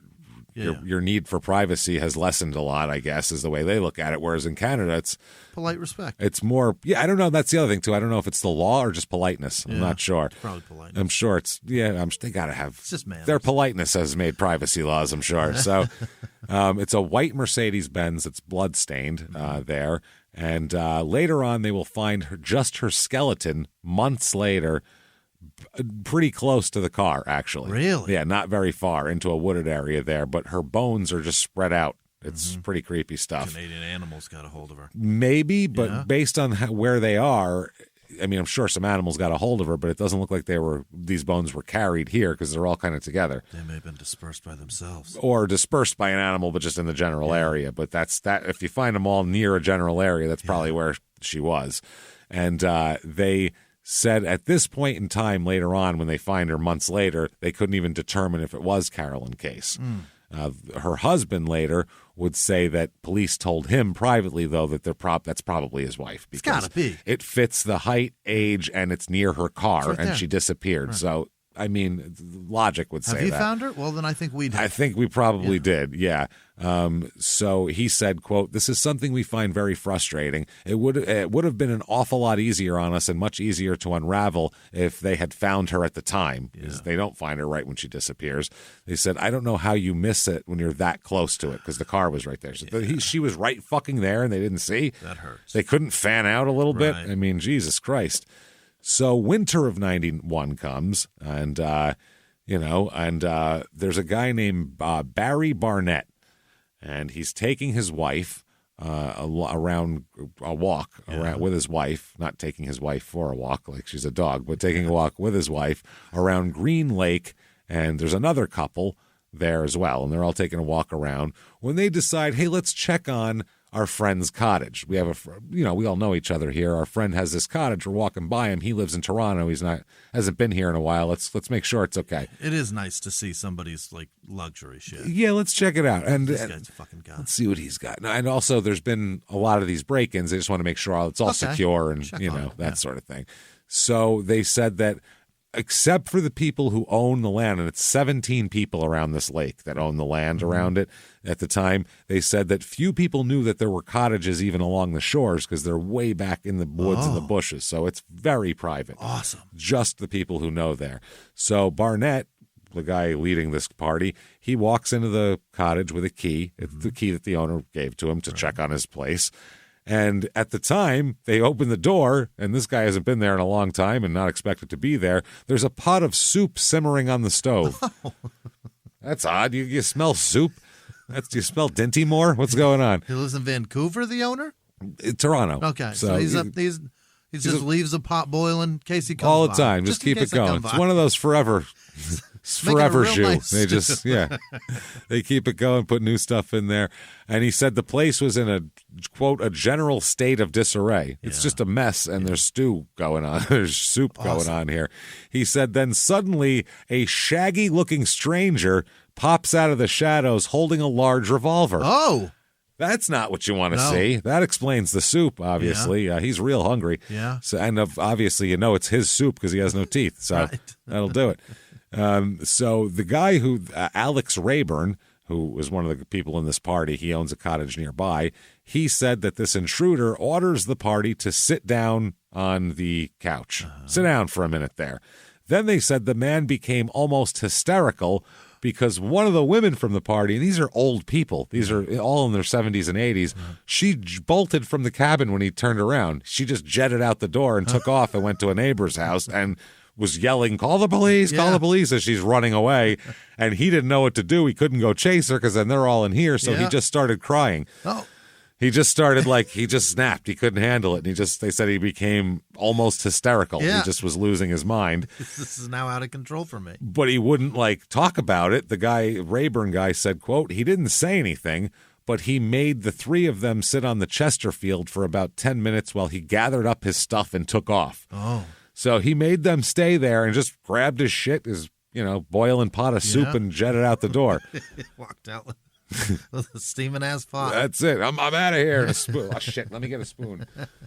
So they said that the owner later on estimated that the guy must have been there for 3 or 4 days, is what it seemed like. But he didn't steal anything. Took nothing. But he didn't also plan on leaving then. Right. So maybe he had some, was Maybe planning on shit. Yeah.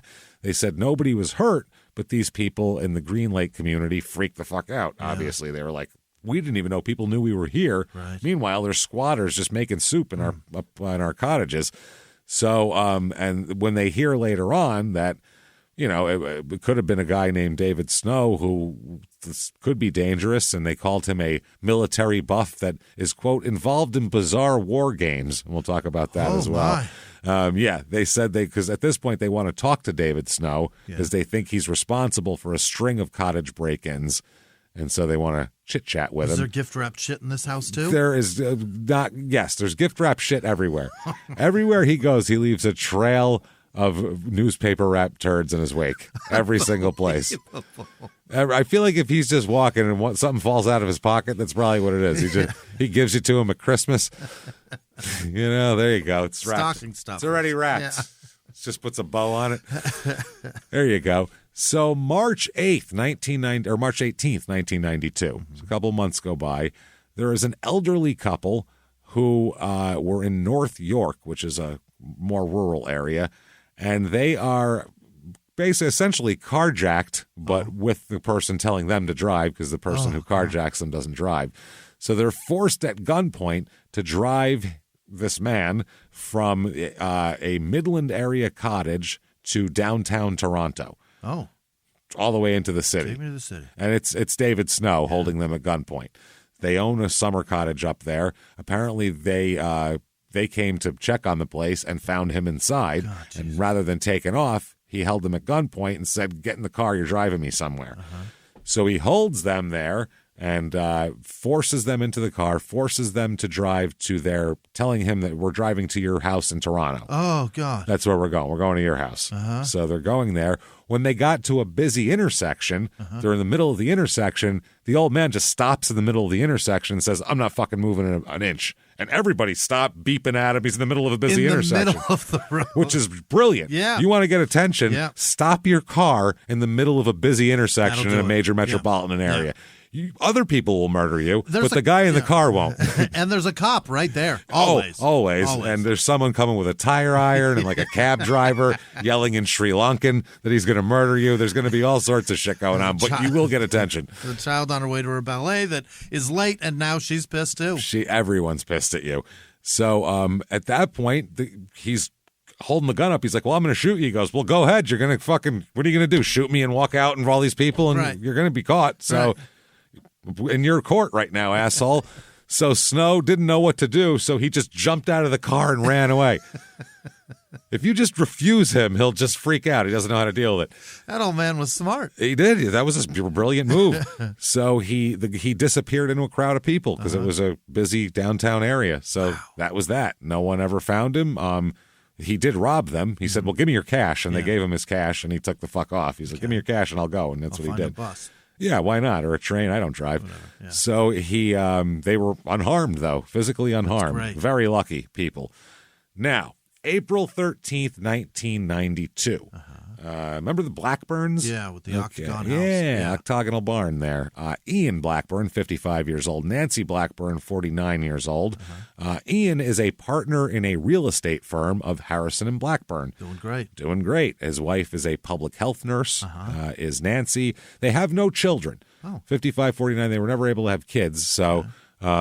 they have instead a summer cottage because that's what you get when you don't have kids and you both work good jobs. That's the trade-off. You're winning. Yeah, exactly. They have like land and things to octagonal 100-year-old barns and shit. Time.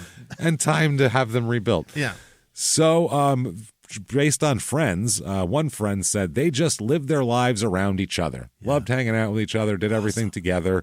Nancy has some sort of ailment, by the way, and we never really find out what that is, but they've been together for about 25 years, and they said they used to make weekend escapes all the time to the Caledon farmhouse. That's where this is. It's red and white and beautiful, and they love it.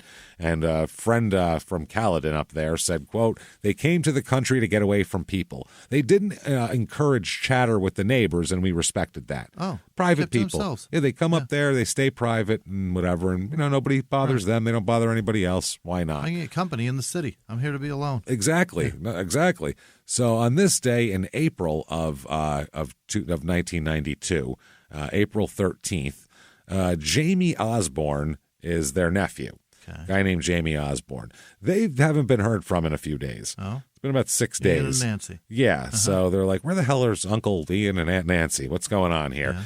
So he got a phone call, Jamie did, from his father, who said, yeah, we haven't heard at all from them. We've called them, no answer. We called at both places. They said, will you do me a favor? And you're by their house in Toronto there. Will you cruise by and just stop by and see if there's a car in the driveway? Knock on the door, just see what's going on over there, see if they're sick or what's happening. Sure. So when he shows up, he finds 4 or 5 days worth of newspapers on the doorstep, which means someone hasn't been there usually.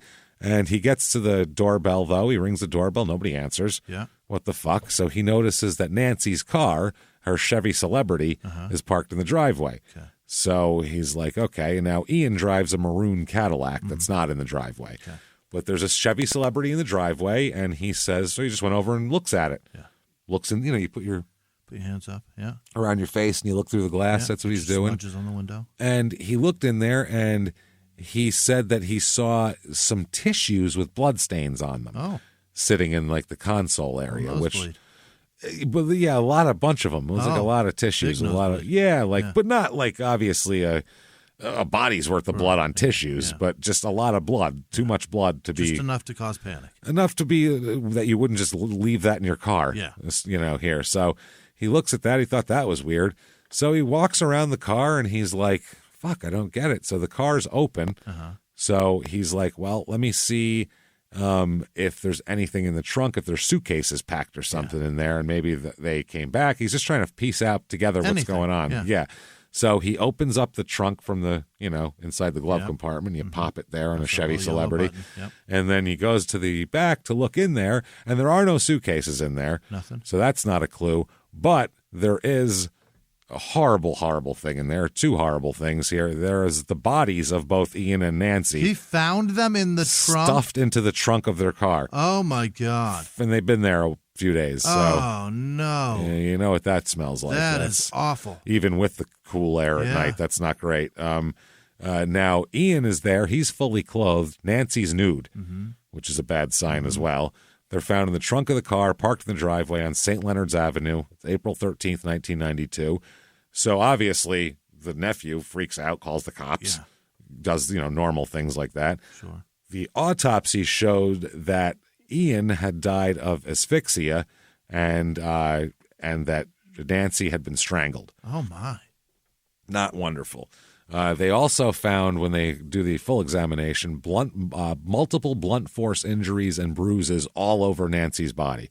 Lots of hits. And ligature marks on her ankles, wrist, neck, and mouth. She was tied up a lot. A lot. This is not good at all. And Ian had a blunt force injury to his neck, ligature marks on his right wrist, his thighs, and above his knees. Okay. So these two have been through some shit and stuffed into a trunk and left in their own driveway. Right. Now, where's their other car is number one. So automatically police are like, well, we figure wherever that other car is probably where the killer is. I'm sure the killer stole their car. Right. Why would you kill people, stuff them in one car, and leave their other car? So that doesn't make sense. So they investigate, and what they end up finding out happened is, let's find out here. Ian went to the farm alone to get ready. I guess they were going to go to it next weekend. He was going to get some shit ready. Prep some stuff. I guess Nancy wasn't well. She wasn't feeling well. So she was not there. She was home. And they said that, quote, we know, this is a police officer, we know she was asking of Ian's whereabouts from people. Apparently, he didn't tell her that he was going up to the cabin. Oh? He just went up to started doing this shit in the cottage, but she didn't know about it. So we don't know what he was doing up there or what he was planning on doing, but they said it didn't seem to be a planned visit to the cottage. Oh. So they're wondering if somehow somebody lured him up there or something like that. So now when he enters the house, immediately he's jumped upon walking through the door. Surprised him. He's jumped, beaten up, and bound. Okay. So, he never got to do anything. That's why we don't really know what he was there to do, because we don't know. Who knows? Maybe he was meeting a chick up there. I'm not saying he is. I'm just saying he could have been doing anything up there. He was just stopped right away. And his wife didn't know what he was doing up there. So the David Snow, it is, doing this, obviously. Right. He ties up Ian and threatened him with a gun, put a gun to his head and said, call your wife in Toronto and tell her to come here. We need her. She's coming here. Tell her to come here now. Now, Ian was like, holy shit, this is the guy that showed the octagonal barn. Dude, we'll make a deal on the barn. Yeah. Jesus, calm down. I mean, need your wife to make the decision. You offered 20% under asking. Obviously, we're not going to refuse that. Let's get in the neighborhood of like 12 or something. We can talk about it. You know what I'm saying? Jesus, let's be reasonable. So, not that this is funny, but fuck, man. So they, now Ian wasn't seen by anybody up there, but several residents, including his sister, brother-in-law, his brother-in-law and his sister, by the way, have property next door, and a patrolling officer in that area all saw his Cadillac parked at the farmhouse. Oh. So they knew he must have been there, which was normal for them to go up there. Now, Nancy came home from work. Ian wasn't home. She was surprised. She called around trying to find, do you know where Ian is? Is he with you? Is he going over here? What's going on? So then at 7:36 p.m., there is a 3-minute phone call made from the farmhouse in Caledon to the Blackburn's Toronto home. Okay. 3 minutes. That's it. During that 3 minutes, she was convinced to come up there. She drives up the following morning, drives up to the farm. She arrives at the cottage. As she opens the door, she's immediately attacked. He immediately beats her, strips her naked, and begins to choke her as well, and also sexually assaults her in whatever way we don't know exact way. During this time, we believe this is all done right in front of Ian, who is tied up right there. Now, after he chokes her to death, which is what he does, he strangles her to death. Right in front of them. Yep, after tying her up and doing all sorts of weird sexual shit with her here. He places her in the trunk of the car and says, all right, Ian, we're going for a ride because I don't fucking drive. Yeah. So we're going to put your wife in the trunk and then you're going to drive me to your house in Toronto. That's how this is going to work in the Cadillac. So they drive, body in the trunk of the celebrity, Chevy Celebrity. They leave the Cadillac up there at the cottage. When they get to the house in Toronto, he just kills Ian and then stuffs him in the car right next to his wife, closes it up, and fucking walks away. Wow. That's it. Leaves him right in the driveway like nobody knows anything. Holy hell. That is Why wild. do all of that? He doesn't get much out of it. That's the thing. There's There's no car. There's an escape, a little bit of cash. The sexual stuff, he's got a sexual thing with this, and I think he likes doing this in front of the husband as well. I think he's into that. I think he's got a lot of weird predilections. So the connection here to the Carolyn Case skeleton, as we talk about, because this is when they find the skeleton right around now, within a few days. This is only a few kilometers southeast of Carolyn's skeletons found a few kilometers southeast of of the farm. So it's up there of the Caledon place with the octagonal barn. So it's all in the same little area. So he could have taken her, then went here. They said they searched the rural area west of Toronto after they had questioned Snow about Carolyn Case. And they said that it was just inconclusive. They didn't have enough to charge him. They had no evidence. So he said, no, he didn't do anything. So they were like, well, who the fuck knows? They said, though, the bones were found, her bones were found 500 meters from her car. They couldn't fucking look in a 500-meter radius around that car. You can't canvass that entire bit Jesus, of land? let a couple of dogs run around. And they said at this point they still can't determine if those bones are Carolyn Case, which is fucking crazy. Now, at this moment, the police announced that David Snow is a suspect in the Blackburn murders, and he completely drops out of sight. Really? Disappears, gone. Yeah. And he's a guy who's got ties to nothing. He doesn't even need clean clothes. He can disappear without a trace except for the pig pen trail behind him. Yeah. Except for the cloud behind him. And the flies. And the flies. It's difficult. So, and much like Richard Ramirez, he was the same way. He could go to El Paso for a few weeks and they'd be like, well, no one's getting attacked. Right. But nobody would notice him. So they said everything was inconclusive. Now, they found, by the way, the bones that they found were 457 meters away from the car, to be exact, which is 1,500 feet. It's so close. Yep. It's so fucking close. They said that by the way, that was the last day of searching. They were going to look for the skeleton. Oh. They said if they hadn't found anything that day, that would have been the last day of the search. Thank God. They would have had to wait for somebody to trip over the bones, right? Who was going on a walk or something. And they said that they're waiting on dental charts to figure it out. The detectives erected a tent over the site where the body was found and took the skeleton. They were planning on taking it to the Center for Forensic Sciences in Toronto for detailed examination. They said at this point, we can't even tell if it's a male or female. Jesus. The remains have been there for a while. That's all we know right now. So during all this, David takes a train to Vancouver. Yeah. See ya. How far is that? Well, it's all the way in the west. Yeah. Vancouver's all the way. It's a long ride. Yeah, that's north of Seattle, Portland. We have people that come from Vancouver to see our shows. So on a train. Jesus. Think about how long of a ride all the way across Canada, pretty much. Week. Yeah, it's a cross-country trip. So this is when the murder stories are all over the newspaper now. The Blackburns, the kidnapping, the case, Carolyn Case bones, everything's everywhere. But the police at first say they had no leads, but then in addition to the bones, they find an old garbage bag that was thrown away in a ditch near the site of the murder. Okay. In this garbage bag, they find large bottles of urine. Yeah. Newspaper-wrapped feces. It's his calling card. Dude, you would have so much less evidence on you if you'd stop wrapping your newspapers in shit and leaving them or wrapping your shit in newspapers and leaving them places. Toilet's the ultimate clean getaway. You flush it, it disappears forever. It's gone. Yeah. Gone. Only remnants is the smell that the fan takes care of. That's it. So, wow. Maybe that's what he needs, a big fan the whole time around him. So that's crazy. They find large bottles of urine, newspaper-wrapped feces, and a collection of military writings organized to a list. Huh. Okay, these were similar evidence of what they found in all the break-in cottages. They'd find these weird lists. They'd find porn mags. What is the list? And they'd find shit and piss everywhere.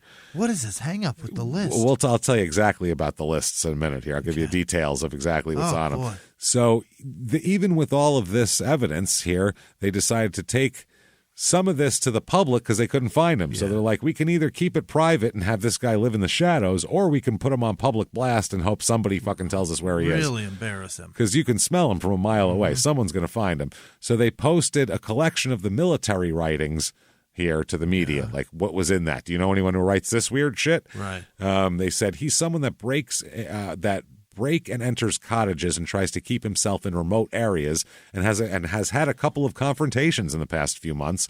In all of these break and enters, there's not a very obvious sign of entry, so people may not have suspected anyone was in their house. Oh.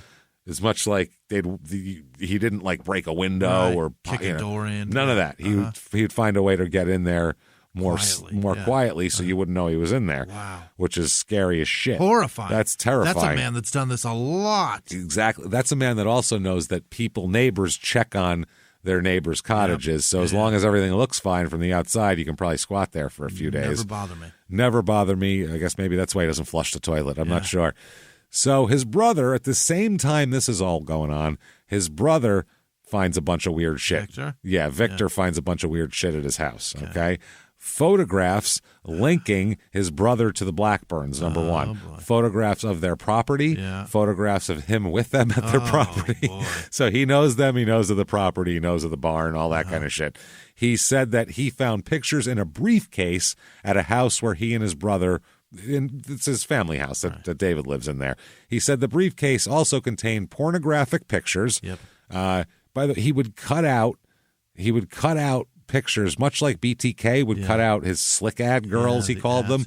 He would cut out pictures from actual porn mags because he's not a fucking weirdo who's afraid to go buy a porn mag. He's a weirdo. He's a weirdo. He's less weird than BTK.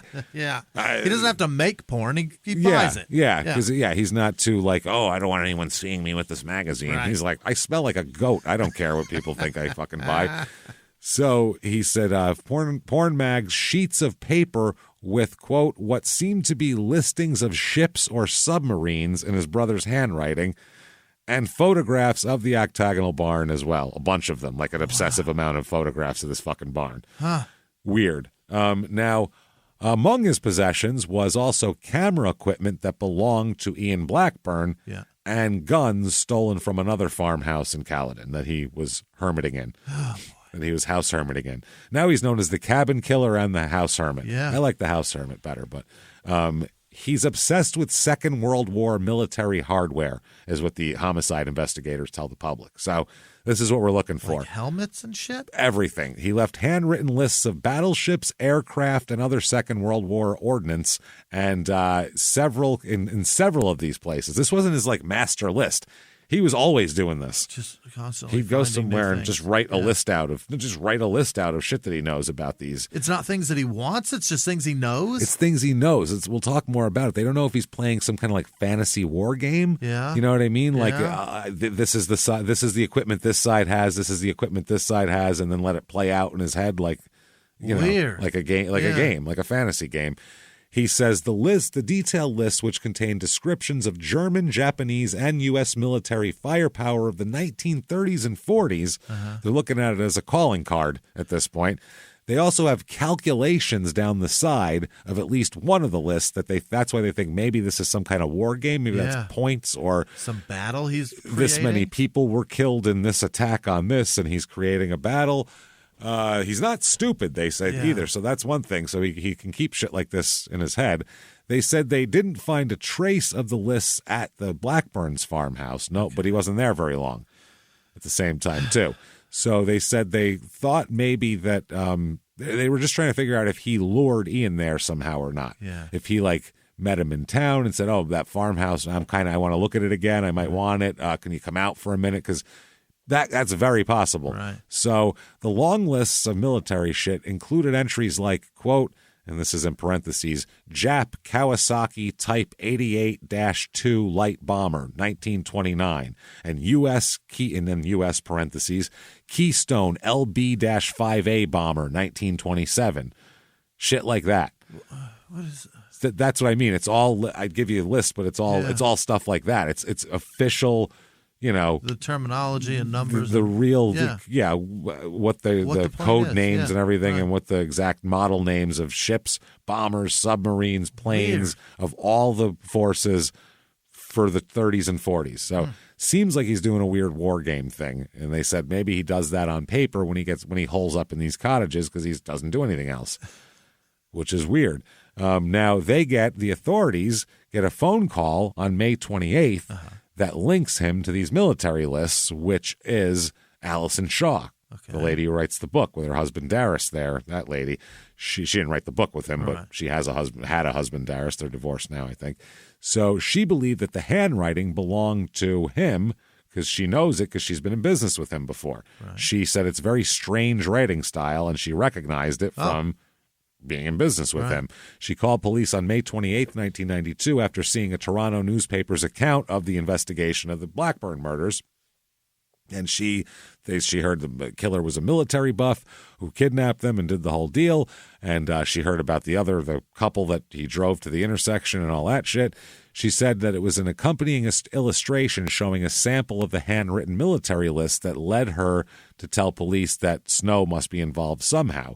She said that she's an artist and she was interested in calligraphy and had become familiar with Snow's unusual handprinting from financial entries made when he and her husband operated the Phoenix Restorations business that would raise old frame houses and reassemble them on new sites. That's what they do. Yeah, exactly. There you go. So Phoenix. Yeah. She said that she was also struck by the similarity in content between the newspaper illustrations and entries in a journal that she had found among items that Snow had stored in a Quonset-style warehouse in Orangeville. Fascinating. He had journals full of this shit. Fascinating. So this was something he did all the time. It was like his obsession. She said that she had come across the journal about 6 weeks after he vanished in the fall of 91, leaving behind unpaid rent and shit like that. At the time, they were preparing to vacate this warehouse. That's why they took the stuff out. She said described the journal entries as war-related, weaponry, battleships, planes, accompanied by a lot of numbers. Yeah. Just like they found too. Do you think he's got into this business hoping that he would get military shit? I don't know. I don't know if it's just, I don't know. He's just obsessed with old things. Weird. Things that are already built. Yeah. Clothes that you're already wearing, dirt that's already on you. Yeah. Like he just fascinated by just everything that's already existing. Yeah, and it has been Is it existing. a fear of missing out that he didn't have a part of it? I don't know. You want me to break this guy psychologically down? Because I seem like. Let's start with wrapping your poop, because I feel like that's the first thing you're going to analyze and go from there. Because I'm not a psychiatrist, but wow, there's a lot going on here. Interesting character. I would, to say the least. So she said, as for the authorship of it, I recognized it immediately. It appeared to be David's. Mm-hmm. She said, I knew I had seen it before. It looked like what I had seen in this book in the Quonset hut, and I knew it was David when she saw it from the... It's got to be nice writing, huh? It's very... No, it's not. No? It's just very distinct looking. Okay. You could tell, like, he draws his letters and shit a very weird way. So she said her call to the police was returned by a constable, and... they said, quote, she said, I told him I could identify the author of the list as David Snow. And then she gave more statements to the police based on his weirdness. And later on, she said that that she talked to the police and she thought that her and her husband were scared that David was going to come and kill them. Yeah. Because now she called the cops and that was in the paper, and he's out on the loose and he killed some couple, so they're scared. He's familiar with us. Yeah. She said that the cop said, I wanted you to let you know as soon as possible that they didn't know where he was, and to ask you if you feel like you need some protection. So she said, or her husband said, yeah, we definitely need some protection. Yeah. This is fucking ridiculous. So the cop said, we'll have somebody from the North Vancouver RCMP call us right away. She said they got a call, but they said the guy on the line wasn't real concerned about the whole thing. And she said that they said to her, there's simply not enough manpower to have somebody sent out to protect you. We have 50 RCMP out right now on a massive manhunt. The best we can do is have the new Westminster police patrol your street every now and again. And if you run into trouble, you can go ahead and call 911. Oh, boy. Which I think that the Blackburns probably would have called 911 if they weren't jumped when they walked in the door. That's the problem, is this guy is not really... He doesn't play fair. No, he stacks the cards against you. Yeah. So they said, she said, I remembered she was talking to, people about back in the day when this all first started with David, before he's really like wanted now. She was talking to her husband about, what if he shows up and knocked on the door? What would you do? And him and his friend were like, well, we treat him like a friend. He's a friend who needs help. Yeah. Why would we wouldn't, abandon him now? We're so Canadian. Yeah, that's both. That's so Canadian. So Canadian. Yeah, we'll make him a meal and get him some help. We'll see if he needs some help. They said they weren't about to abandon him despite all he's done, because they said, quote, a guy didn't just do that to another guy. That was the thing. You don't just abandon someone. In this country, we go, I don't know, the cops are after you. You're on your own. Don't call me, motherfucker. What the fuck are you calling me for? Hello, prank caller. I don't know who this is. He said, obviously, he's crying out for help, and he deserves to be heard. And she said she told him, you guys are insane and stupid. There's bodies, you guys. She said, he's killed people. What are you going to do when you open the door and he's standing there? Offer him a beer? And they said, yeah, that's what we do. It's exactly, he's not going to kill us. And she said, well, what about when he pulls a gun? Yeah. You're going to say to him, fucking, now put that away. Let's talk. And she said that. They said, that's exactly what we do. So what are you pointing a gun at us for? Darius had said, I'm not afraid of him. He wouldn't do anything to me. He said, I was probably the only friend he'd ever had.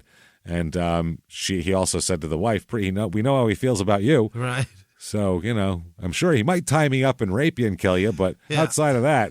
So far, the men have been not raped and murdered. They've just been murdered. One murder, but yeah. So, they didn't think he would be a threat. And then later on, they were like, maybe he would be a threat. They changed their mind. Yeah. So now the police are going to search David's home here. They get a warrant to search his home. They were able to get fingerprints of him and compare him to all the house hermit cases to tie all that together. Because anywhere where there's newspaper and shit, they're going to...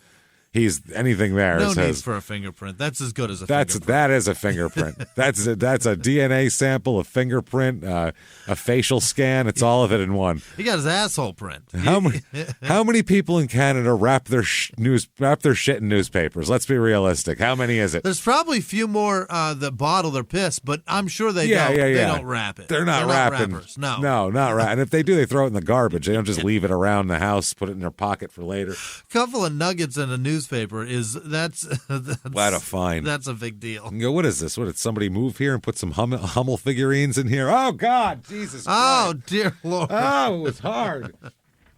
It's a grumpy figurine. Better than being soft, I guess. This is not good. It's ugly. So he matches all the house hermit cases, obviously. So police storm his house. They're investigating all this shit. They find, trying to find him especially. Yeah. But when they go to his house, they find what they call an unusual collection of pornography. Yeah. Now, those words together, when the police find an unusual collection of pornography, that is not the statement you want newspapers to make about you. Yeah, but also I want specifics. Why is it so? What's so unusual? Right. Yeah, exactly. Is it the type of or the amount of? How big was it? Like, I want to know. No, unusual collection, I think, is strange weird, right? things. Yeah. I mean, an unusually sized collection would be different, but by the 90s, there really wasn't an unusual size of. I know people who had closets full of that shit. They were fine. So, but in the 90s, also, there wasn't really much unusual porn. There was. It was mostly. You just had to know where to find dig. it. Yeah, I've read tons of shit where fucking Hunter Thompson was talking about, like, in weird shops and places you find these crazy magazines. Oh, there's always been like shit magazines, piss magazines, weird underground European pedophile magazines. Sure, yeah. Like, if you know where you're looking and if your dick is hard enough, it will point you in the direction of these weird publications, like a compass. That's what it is. Compass. Use your cock compass and go where you're going, mister. So they also found the reason why this unusual, the pornography was considered unusual, number one, the aberrantness of it, but number two, a lot of it was made on his own. Oh? He would cut out pictures, porno shit from magazines and paste them into albums. Okay. Making him do other shit? No. Under specific categories of female body parts. Okay.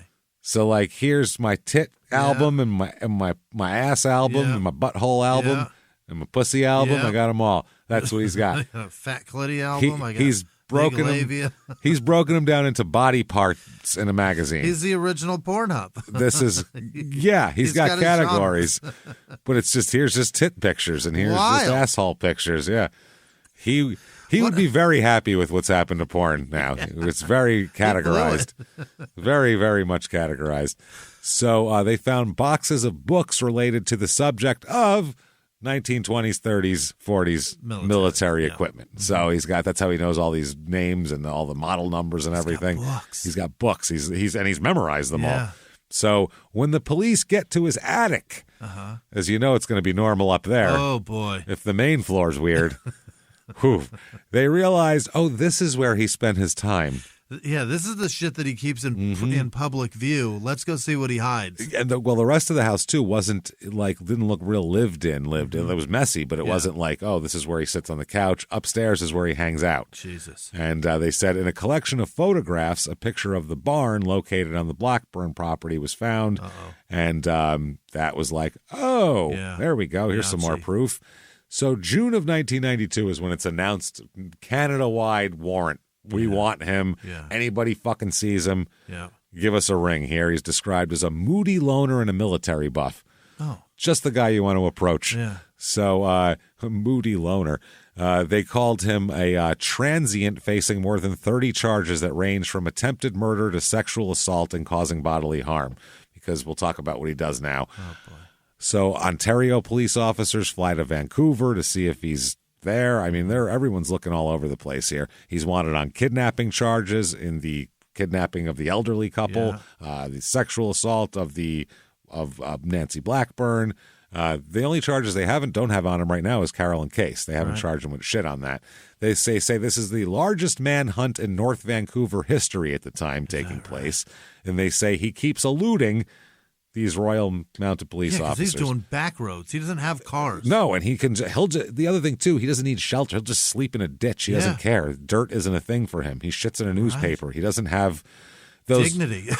Yes, that's how you find people, though, because they try to have pieces of dignity, and that's how you can find them. They leave a dignity trail behind them. Disregard that. He just leaves poop and newspaper trail. It's a different trail, entirely different trail. So they're searching with search dogs, infrared scanners, helicopters, everything. Couldn't find him. Wow. Combing the fucking woods, can't find him. But they say, how is he getting away with this? They find war lists, more war lists, places of equipment. They're like, what the fuck? He lived, his attic, by the way, his house that he lived in was near the Carolyn Case abduction scene. Okay. And then she is buried, or her bones were found right by the Blackburn farm. Yeah. So he had a thing what he was doing. It's all so close. It's all walkable. It's all, well, no, that's an hour away, but he can go get her, force her to drive out to that cottage and kill her out there because he knows about out there because he's been stalking that octagonal barn forever. So they said that they found him in both BC and Ontario, hand-printed military lists, more of them they find, calling cards here. And Victor Snow also said all the handwriting matches his brother, the list that he found in the briefcase. It's all the same.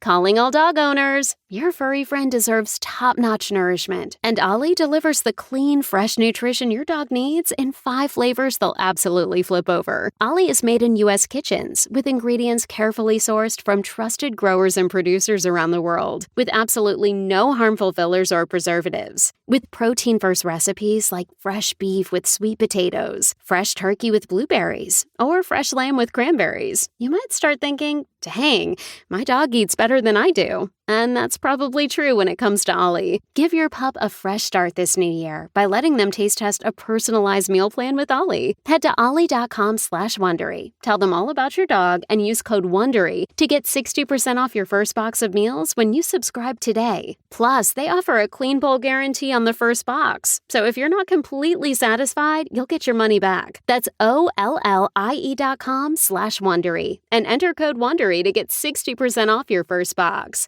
Start your dog's new year off right with Ollie. Start your dog's new year off right with Ollie.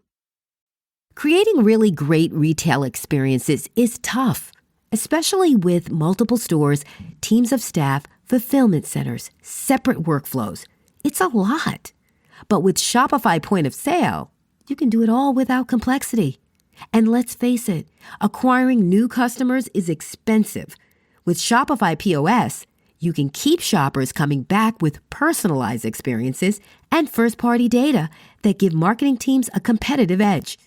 In fact, it's proven, based on a report from EY, businesses on Shopify POS see real results, like 22% better total cost of ownership and benefits, equivalent to an 8.9% uplift in sales on average relative to the market set surveyed. Want more? Check out at shopify.com/Wondery, all lowercase, and learn how to create the best retail experiences without complexity. Shopify.com/Wondery.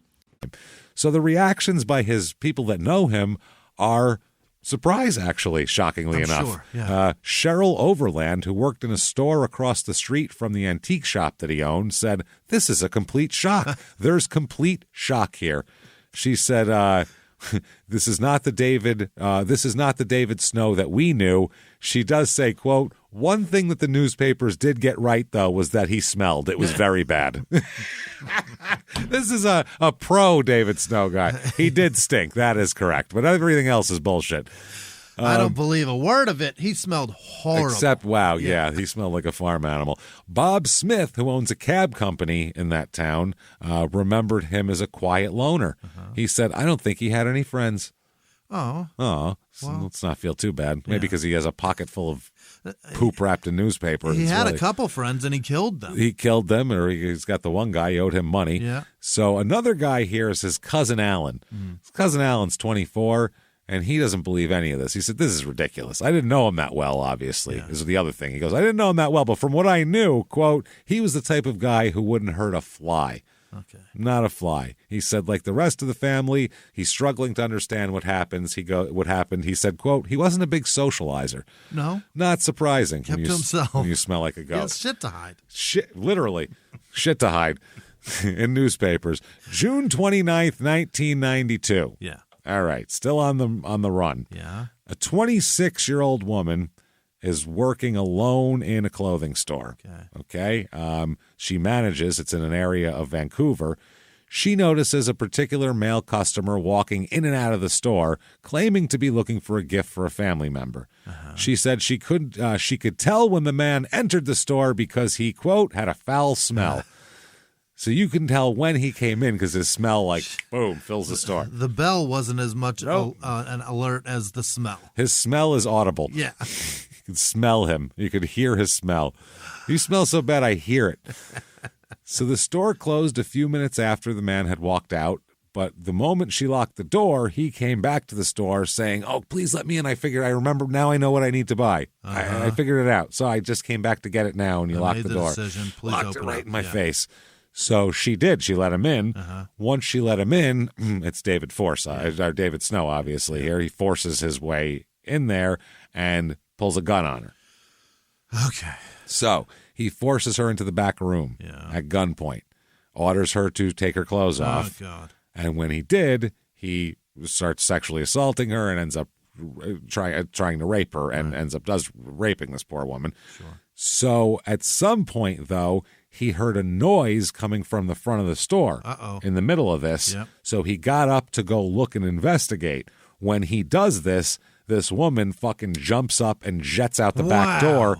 She's handcuffed and naked in broad daylight, screaming for help, running in the middle of in a busy area. Yeah. Like right in the middle of a bunch of stores and people. She's handcuffed and naked, screaming bloody murder. So obviously she gets attention. Yeah. Clearly, and thank fuck for it. So police quickly respond to the call, and they interview her. She gives a clear description. Looks like this, smells like a goat.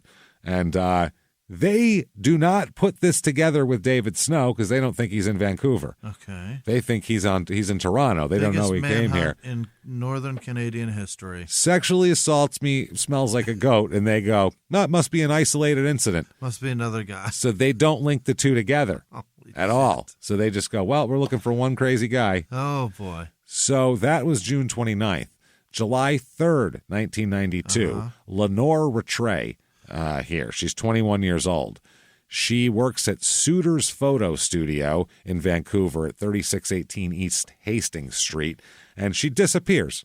Gone. Disappears from the photo shop. She was in the shop. Now she's not. Okay. Gone. So the police, they think it's her boyfriend. Really? Article from the paper says police are tracking down a former boyfriend of the missing woman. We are checking into him and someone is going to talk to him, the police say.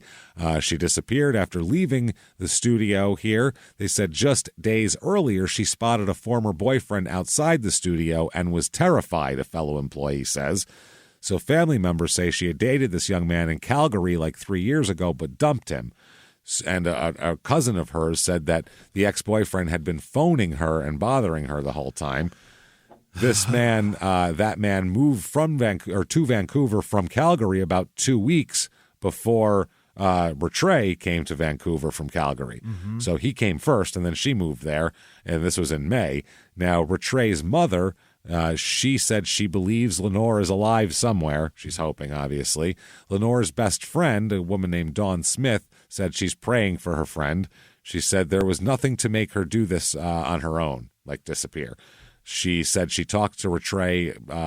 She talked to her 2 weeks before she disappeared, and Rattray had told her that she liked her new job and her new home in Vancouver. She was meeting people. It was fun. They have a serial predator on their hands, and they are so polite. Oh, wait till you hear how bad this gets. Oh, my God. Her friend said, it's awful. I just hope she's okay.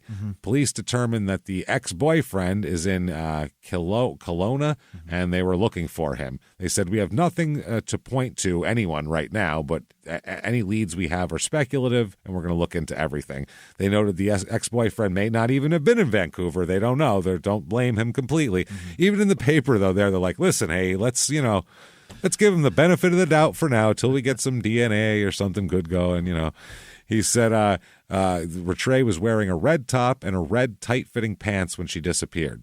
So she had recently dyed her hair blonde and red. Smoking. Yeah, blonde and red.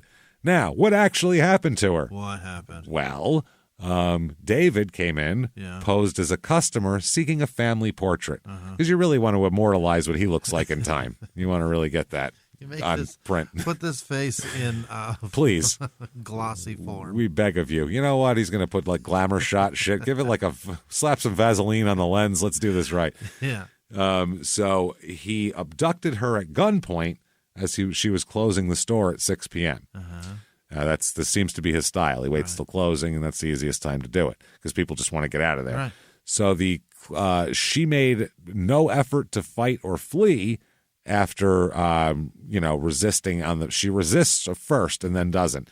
She later on will find out that he punched her. She says so hard in the face I literally saw stars. Wow. That's how he got her attention. Yeah. He had her at gunpoint and he said, I'll keep hitting you. So then she didn't struggle anymore. He took her out of the store and down a busy street in broad daylight at gunpoint. Really? They said thousands. It was rush hour. Thousands of people watched it right in plain sight. Yeah. No one knew what the fuck was going on because you don't look in this. Who knows what people are doing? In rush hour traffic, they headed across the Second Narrows Bridge toward North Vancouver, and they said, it must have been thousands of people there too. After crossing the bridge, he leads her another 8 kilometers into a wooded area where he had set up a small camp. Ew. Oh, my God. He's going to make her his woodland bride. This is fucking disgusting. Oh, Jesus. Gross. This is what I assume. This is what I imagine in my nightmares, like a bear would do if it kidnapped you. It would take you and like make you take it to its den. Yeah, live with it. So this is in densely wooded area at night. It's in July. So he brandishes 3 handguns. Yeah. A silver one, a black 9mm, and a smaller black firearm in front of her. And he called her his, quote, outstanding catch. Jeez. That's what he called her. You're an outstanding catch that I have now. Jesus. He said, I want to show you, he said, the guns. He said, I want to show you this. He said, do you want me to show you what I can do to you with them? Oh, God. So she said, no. He keeps her for 8 days. What? In the woods. Half a block from a Safeway store. There's people happily buying frozen pizza while this is going on at the Westview Shopping Center in the busy near the busy Trans-Canada Highway, it says here. Kept her and basically just did every disgusting sexual thing to her for 8 days. Oh, my God. Kept her as a horrible... Okay. Her first weekend in captivity, he hogtied her and he would lift her up, and she said about up an inch perhaps off the ground and drop her just to show her that he could hurt her like that. Pick her up and drop her. And she'll later say that he forced her to perform sexual acts 3 or 4 times a day and spanked her one day as well, but only punched her the first night. Never punched her after that. After that, it was just all sex. So he's got her for 8 days there. Yeah. Okay, so that's July 3rd. July 11th, while he still got her, oh, God, he goes to go get somebody else. Oh, my. He's tired of this one now. What has happened? He's lost it all now. You think? He's collecting young women now. July 11th in the woods. Yeah. This is disgusting. July 11th, 1992, Monica Fast, 19 years old. Oh, God. She's working alongside her boss, who's a guy. So there's 2 people. One of them's a guy. It's not even like, there's a lone girl in there. Right. Even if you're with somebody, he doesn't give a fuck now. This is how bold he's getting. They work in a video rental store, which existed in 1992, and in North Vancouver. A disheveled man walks into the store with a gun. We know who that is, obviously. He robs the store, ties up the manager, and then says, no, I'm not tying you up. You're coming with me. Takes her with him. Takes her hostage, forces her into her own VW Beetle, and forces her to drive all the way to the campsite where the other one is. Oh, God. So where Rattray is. So imagine pulling up there, terrified. This is I would assume every 19-year-old girl's nightmare is to be kidnapped by a stinky, disheveled, fucking horrible man at gunpoint and driven to the woods to become his fucking, his forest bride. Where you pull up and you see exactly what's about to happen. And then you see him, you see someone who's been there for 8 days and, oh my God, this is a nightmare. This is like one of those, this is like Ariel Castro in the basement, except he doesn't have a basement. And he's got to feed these people and keep them alive. I hope he's feeding them, or at least giving them water. But this is fucking disgusting. So he takes her. out there. And at that point, he decides, I'm going to move you guys to a different location. Got to move you guys. Okay, this is too close here. So the police, obviously, because he didn't shoot the video store guy. Right. So the video store guy, when someone comes in to rent a fucking movie, which they do, he says, she's kidnapped, and there's this guy. So they're like, oh, wow, that sounds real familiar. So they go out on immediately, all the people they can go on a lookout for her car. On the back road near the base of Mount Seymour, 2 cops spot her VW Beetle, okay? Yeah. They search the car and the bushes around it, couldn't find anything leading to shit. Okay. Scents go out from the dog, everything, nothing. So suddenly, while they're searching and shrugging, fuck, oh my God, they could be anywhere. 2 policemen hear screaming, a woman screaming coming from the dense woods, somewhere deep in the woods. And they went and looked at it, right? So they run after they run toward the screaming, obviously, and they see Monica Fast, recently abducted from the video store. She's fully clothed and tied to a tree. Oh, boy. Tied to a tree. Oh, boy. When one of the officers began untying the girl, they hear another scream from nearby, and they go, what the fuck? They're like, are you kidding? Holy shit. How many are there? What's happening? Yeah. So they run over. They hear that. They get to Lenore Rattray, who has been kidnapped for 9 days. Yeah. She's also fully clothed and tied to a tree. He puts her clothes back on him when he's done raping them. It's disgusting. I don't know why. I guess it's not as bad as leaving them naked, but it's just the whole thing's weird. I don't understand why that would make anybody happy. I just don't get it. Any extra quirk that happens. It's just gross. It's too much. It's too much. Yeah, it adds a little extra. It fries my circuits a little bit. So they, no one else is around to be seen. Okay, just the girls. Just the 2.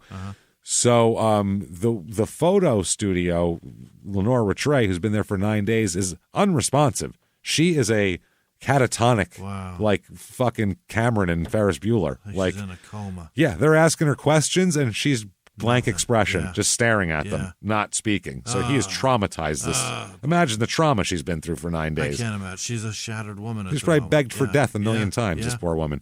They were taken to the hospital at the same time, the women, obviously. They didn't say, you got to wait for her to be done. Right. Massive manhunt, even more now. They gather evidence from searching the car, and also they get evidence from the 2 women, and they figure out it's David. This is all fucking David Snow. Yeah. All of this shit, right? So they're like, this is crazy. Got to be him. He fled from this Mount Seymour Park where they freed these women. There's an 18-hour manhunt then through the dense trees of the North Shore Mountains. They figure he's got to be in here somewhere. Yeah. He doesn't drive. 40 officers use infrared screening devices, helicopters, police dogs, whole area, okay? And he's beating it all. They can't find him. Wow. Can't find him. Now, Lenore's grandmother, Edna, of course her name's Edna because it's a grandma name, she said her prayers were answered when the police found her granddaughter. That's all she wanted. She said, I prayed and I hoped they would find her. You wake up during the night, I don't know how many times, and it's right on your mind. You can't get it off your mind. Yeah. That's incredible. How often is that when... It's never a thing. They're found dead. Yeah. They're not found alive 9 days later. Right. After 9 days, she's fucking dead. Right. It's rare. That's why the Ariel Castro thing was such a big deal, because it was like, oh my God, he kept these women? That is crazy. Years and years. July 12th, 1992. This is... That was the 11th. Right. Now the 12th at 3:20 a.m., so it's just the 12th, all right? He has escaped the woods. Yeah. And there's a woman. 53-year-old Dahlia Gelinow. It's like a Frenchish name at this point, so it's hard to pronounce, but Dahlia. She works at a restaurant. Okay. She's closing up shop at about 3:30 a.m. By the way, she's a Lithuanian refugee who spent 4 years in Auschwitz. Oh, God. She spent 4 years in fucking Auschwitz.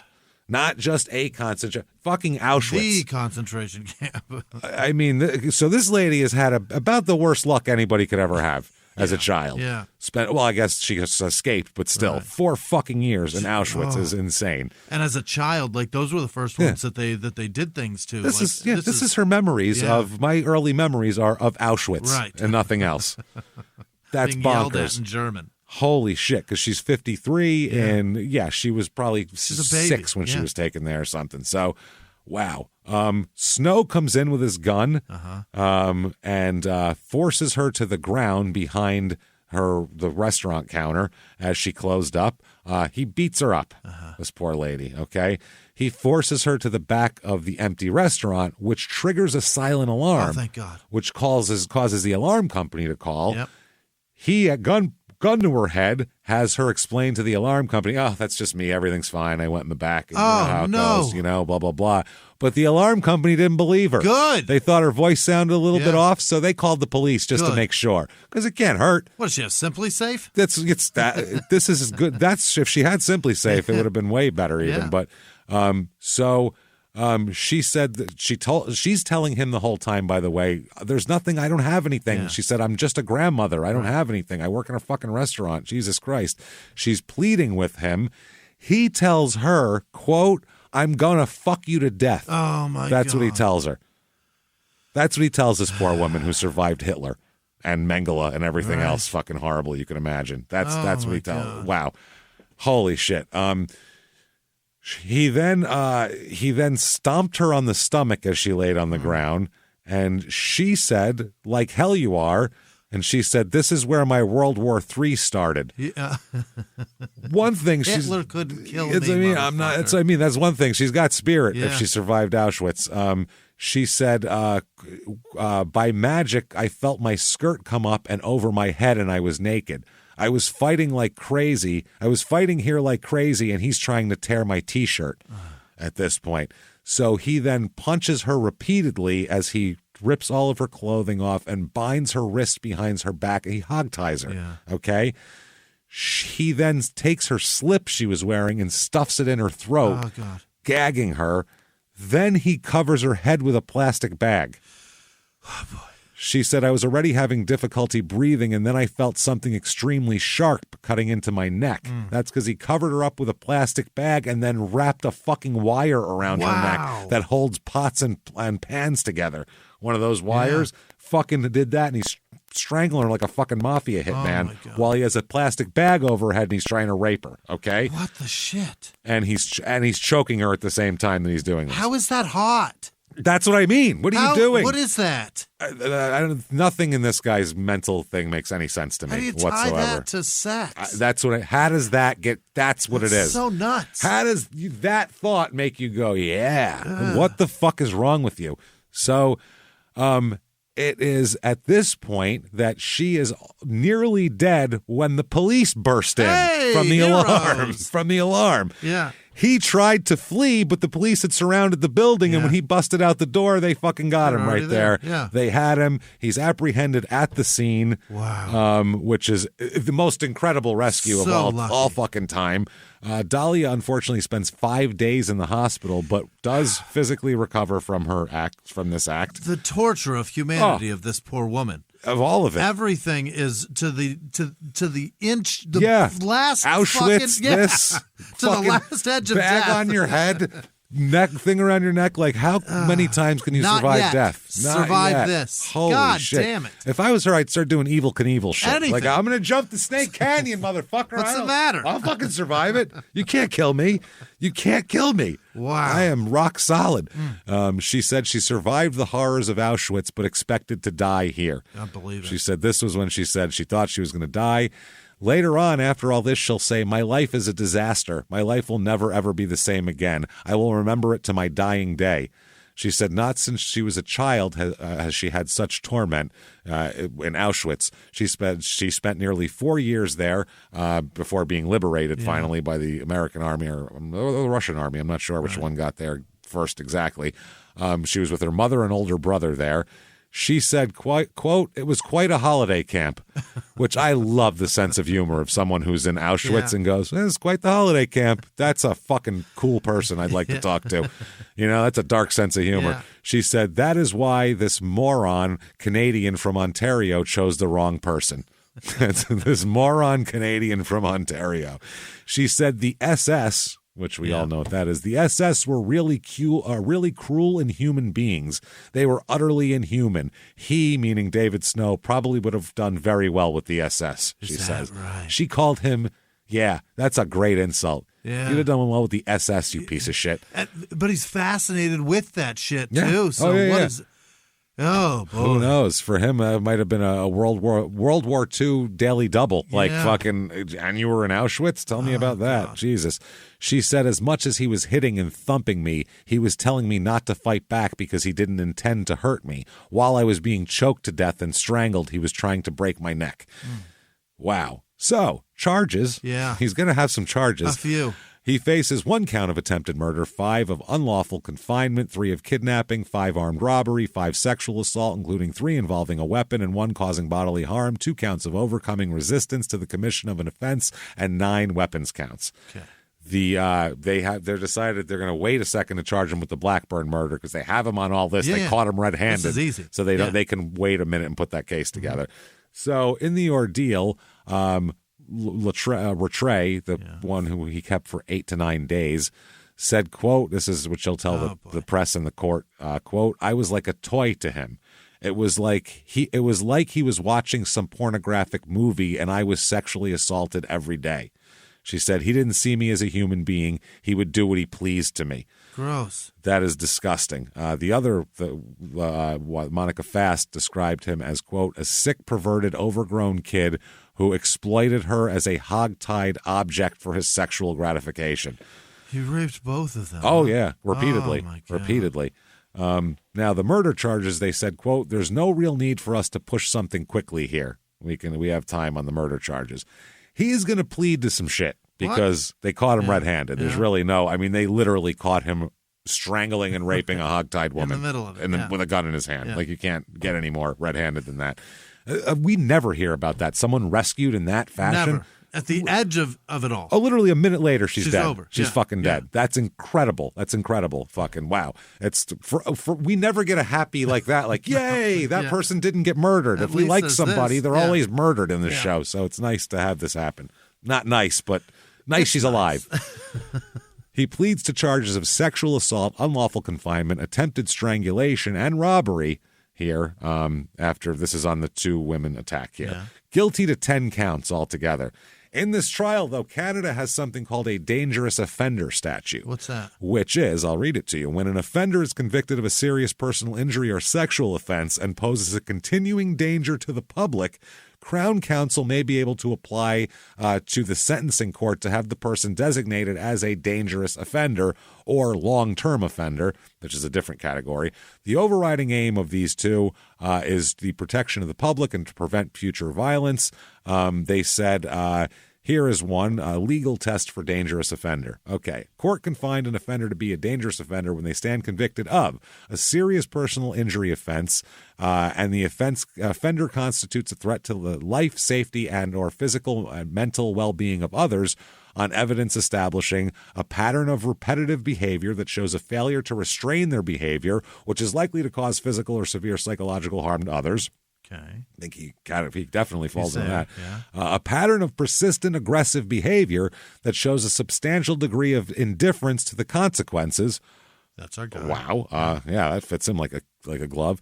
The brutal nature of the offense compels the conclusion that the offender is unlikely or inhibited by normal standards of behavioral unlikely to be inhibited by normal standards of behavioral restraint. Yeah. I think that's perfect for him. And that the offender has shown a failure to control their sexual impulses that are likely to harm others. Yeah. Yeah, a dangerous offender may be subjected to an indeterminate prison sentence. Like, we're going to hold you till we think you're not dangerous. That's how fucked up you are. If it is forever, it is forever. Like Manson, pretty much. That's what they did. Like, he gets parole every year, but they're like, it's indeterminate. Come on, little guy. They pat him on the head and they send him on his way. You know what it is. Yeah, that's what they did. They said whether or not the crime carries a life sentence, doesn't matter. They can hold him forever. This does not apply to convictions of first-degree murder, second-degree murder, high treason, and treason. Those have their own life sentences. So, okay, now the Shaws, Allison and Darius, they were living in Vancouver when he was captured. They had moved all the way over there. Yeah. Allison testifies for the Crown at his dangerous offender hearing, saying that he's dangerous. She conveyed his menace with a clarity that can only come from firsthand experience, the newspaper said. Understanding him is another matter. They said, in the end, she falls back on excerpting the reports of court-appointed doctors who interviewed him for the book later on. In court, while he is being determined whether he's a dangerous offender who's going to be in jail for an indeterminate amount of time. He is shoeless. He didn't wear fucking shoes. How does the judge allow that? You go, no. To make this fair, we got to put you in shoes. We have to make you look like a civilized human being so this fucking jury can make a fair distinction of what a piece of shit you are and send you away forever. Your toes. Fuck you. And they said rumpled prison clothes, and he just looked straight ahead the whole time. Looking like a psychopath who needs to be in prison forever. Yeah. His brother testified against him. He said he urged his brother to make an appointment with the family doctor to get a psychiatric referral. And Victor said, quote, he simply denied he needed help. So he just sat in this attic and beat off to this weird shit and until then he was went out like, and did it. I can take it no more. Yep. I need it for real. For real. Exactly. Wow. They said they interviewed his brother by phone at first when all this went down to begin with, and Victor corrected some points in the report, including a suggestion his brother might have been connected with the death years ago of an elderly woman whose antique clock had been acquired about that time. He said he had no evidence to back a comment to his wife that maybe David had killed the woman, because he had said that to his wife at some point. Maybe, who knows? Probably. But he said, I didn't have any evidence. That was just anecdotal because he's a weirdo. He also admitted to the defense lawyer that he never saw David read a pornographic magazine or look at a dirty video, despite finding dozens among his personal belongings after, That's because he's not reading them. He's not whacking off in front of his brother either. That's the other thing. Right. I know plenty of perverts. They're not looking at porn in front of me or in public places, That's weird. We read that alone. Yeah, that's for you alone. He is deemed a dangerous offender as well, so he's going to be held for an indeterminate amount of time. He's so dangerous. He had the two most women dangerous, tied up in the woods, and he went and got more. Oh, he was going to get more. Yeah. He was going to take this one, too. Who knows how big his collection could have gotten. There would have been a line of fucking cars out there. Like it would look like the Copacabana in 1961 outside. Fucking valet out there. So November 5th, 1992, they're still looking for Carolyn Case. They're still trying to determine whether those remains are hers or not, which is wild. The trial for Dalia Jelenu, the Lithuanian survivor there, she says at the trial, then I was gone. I lost consciousness. And then it was very, very, very calm and very bright, and I was feeling something warm. She said, I thought I was in heaven. Yeah, she said she spent 5 days in the hospital. When she first saw herself in the mirror, she said, I saw a monster from another planet. My breastbone and rib cage had separated. I was in a great deal of pain. And that's what she says. She said, quote, he ruined my life. He has told me the ultimate fear. He has told me how to hate, which I did not know existed before. I feel murder in my heart, and I would like someone to put him in a room with me, tie him up the same way he tied me up, and I don't want anybody to interfere while he screams for mercy for the rest of his life, because I would give him none. I would give him absolutely nothing. She would give no quarter. She will break his breastbone. He broke her fucking sternum. Yeah, man. that's how he beat the shit out of this poor woman. Christ. She said she had a nice apartment, nice job, nice friends, worked at a restaurant she loved. Now her life is fucked, basically, she said. God. She said, I'm afraid to be around many people. Every time I see a slender-looking man with hair and glasses, I freak. I see snow everywhere. Oh, God. She said she also has a chronic shake now. Yeah. She said, I fought physically for my life for over 20 minutes. I really believed I was dead. Now I live in fear. I cannot be without someone with me. I have my lights on in my apartment all night long. I don't eat. I don't sleep. My life is a disaster. Oh, God. She says she doesn't know if she can return to work or if she'll ever be the same person again. She says, though, quote, I am strong. I will not let that monster get the better of me. Girl. Yep. She said, although she's yet to meet the other two victims that were tied up and found, which is crazy. She said she's exchanged messages through the police with them. Wow. She said, I feel for them now. Their lives have only begun. They were not where I was long before I reached their age. So they've got to be grateful to her, too, because if he's not caught, he's coming back there to do more to them. Fuck yeah. Eventually they're going to die out there. How long was he going to just collect women? Oh, Jesus. God. She said the next 6 weeks would be anguishing as she waits for this to be over with, because that's take that in sentencing. She said, it's taking too long. I cannot put anything in order until I hear the sentence. Right now, he doesn't care, meaning Snow. Right. My taxpayer money is supporting him in food, warmth, and a soft bed. She says she has doubts about the future. She said, apart from that, I am here, alive, and the sun is shining. Isn't that wonderful? Mm-hmm. That's the attitude of a woman who survived Auschwitz. Right. You know, like, she can find a bright side. Yeah. She said that her life's on hold, and she said, I'm unable to do anything with my life to put it back on track. And she testified against him, and she said, everything has been taken away from me. Her friend, who set up a fund for her to help her because she can't work now, said, here's a woman who used to be able to work, but now because of what's been done to her, she can't work. For her to have financial pressures added to all the other horrors she has is just not right. Mm-hmm. No shit. So the verdict comes in, and this is kidnapping, sexual assault, attempted murder, all of that. What does Canada do? He is found guilty, obviously, he was caught in the act, of kidnapping and sexual assault, not guilty of attempted murder. How? Not guilty of attempted murder, Jimmy. They walked wire in to her neck with a plastic bag. Yeah. That's like double attempted murder. It's certainly murder. That's what you can have no conclusion to that. Wow. Sexual assault causing bodily harm? Sure. Unlawful confinement, choking with intent to commit an indictable offense. It is indictable. Yeah. It's not. No. Yes, it is. Yeah. Sorry. Okay. It's from a newspaper, so I can't. It's hard to see. The misuse of a firearm, but said not guilty on attempted murder. The judge said, I cannot conclude that the placing of the wire around the neck of the victim and or the placing of the plastic bag over her head are sufficient to establish a specific intent to kill her. What else is there? What the fuck did he have to do? What did he have to do? What do you have to do to fucking... A plastic bag over your head with a wire I don't know what to say that. The only conclusion that you're coming to there is that this person will die. Yes. Now, Dahlia says, I would like somebody to tell me, would there be any doubt he would be sentenced to murder had my body had been found the next morning? Yeah. We all know that Snow did what he did. I will know it until I die. She said, I wanted to be sick when I heard the verdict. She said, that son of a bitch was killing me. Yeah. I was dead, barring 30 seconds. Yeah. And the judge doesn't agree. Wow. Still a suspect in the disappearance of Carolyn Case, by the way. They still haven't done that. Here comes the Blackburn murder trial.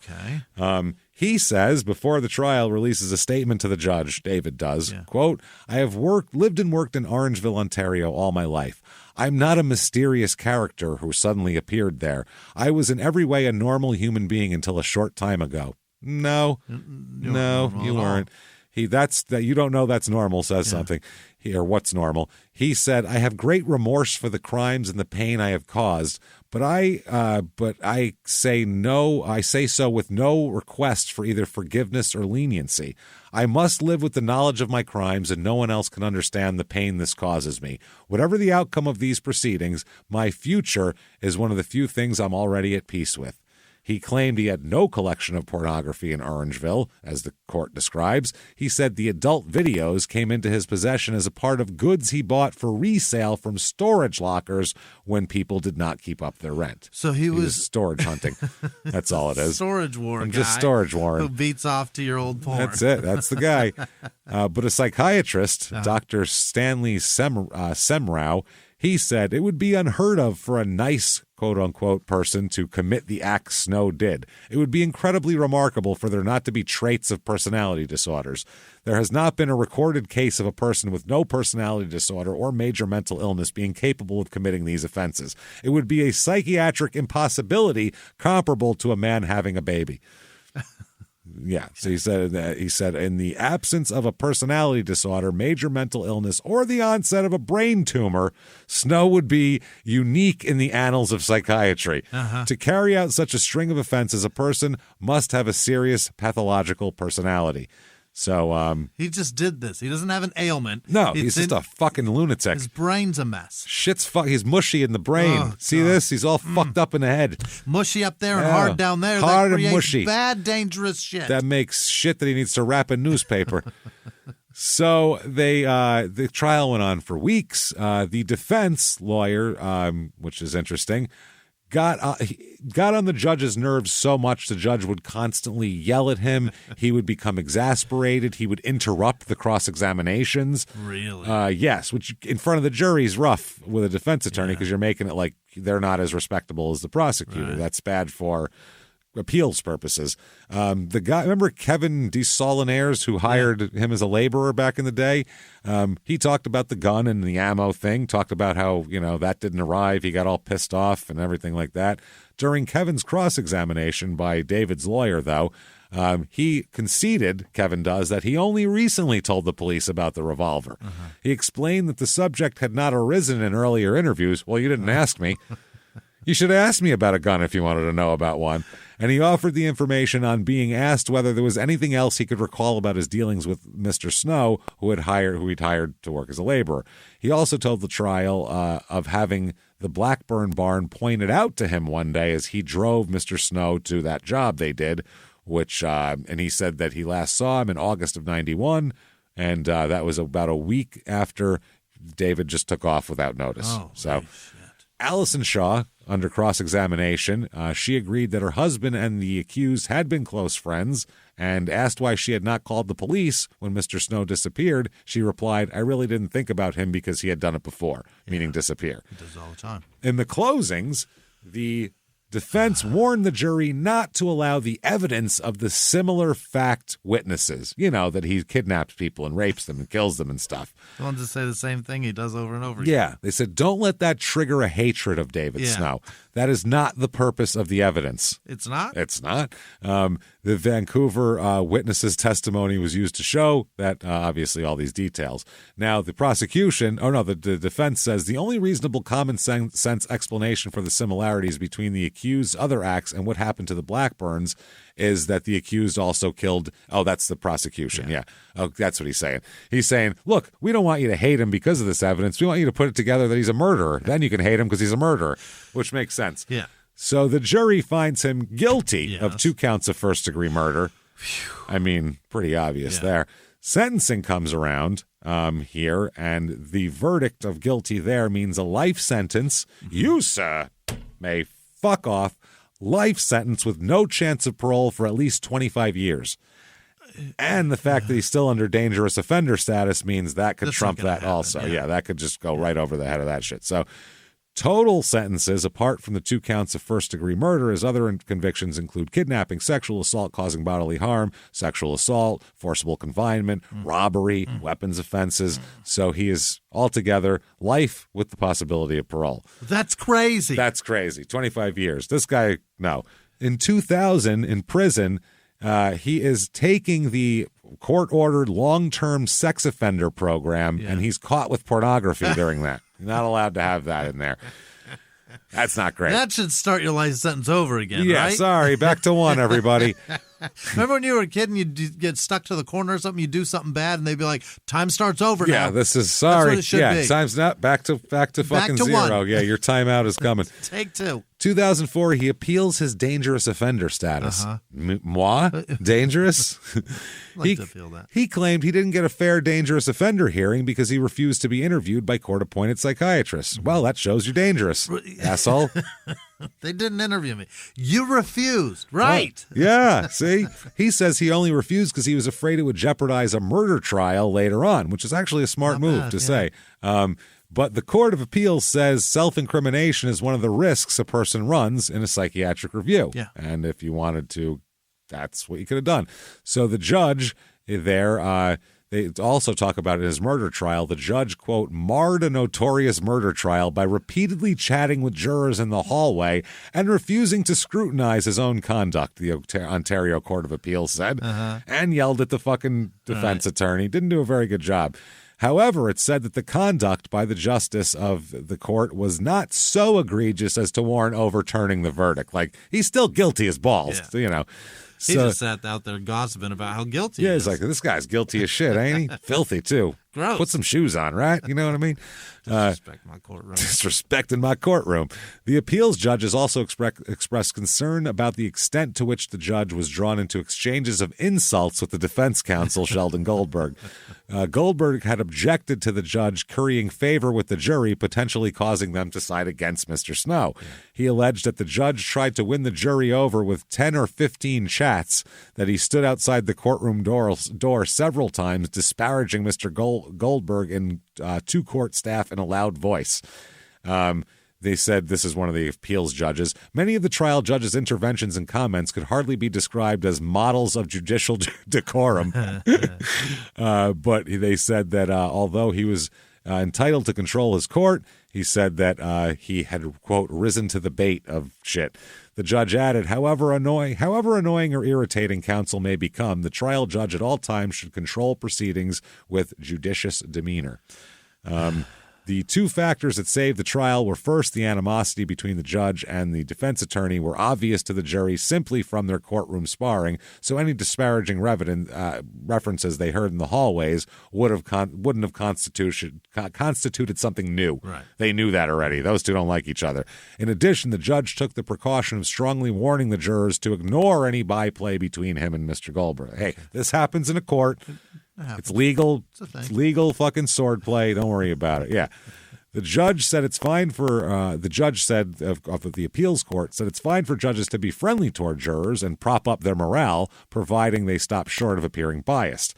They said that Mr. Snow's appeal also focused on whether the judge ought to have permitted similar fact evidence from BC, the kidnappings, such as the propensity to hogtie his victims and leave cryptic handwritten notes at crime scenes. And the appeals court ejected both of those and said, yes, they should have been in there. That was proper.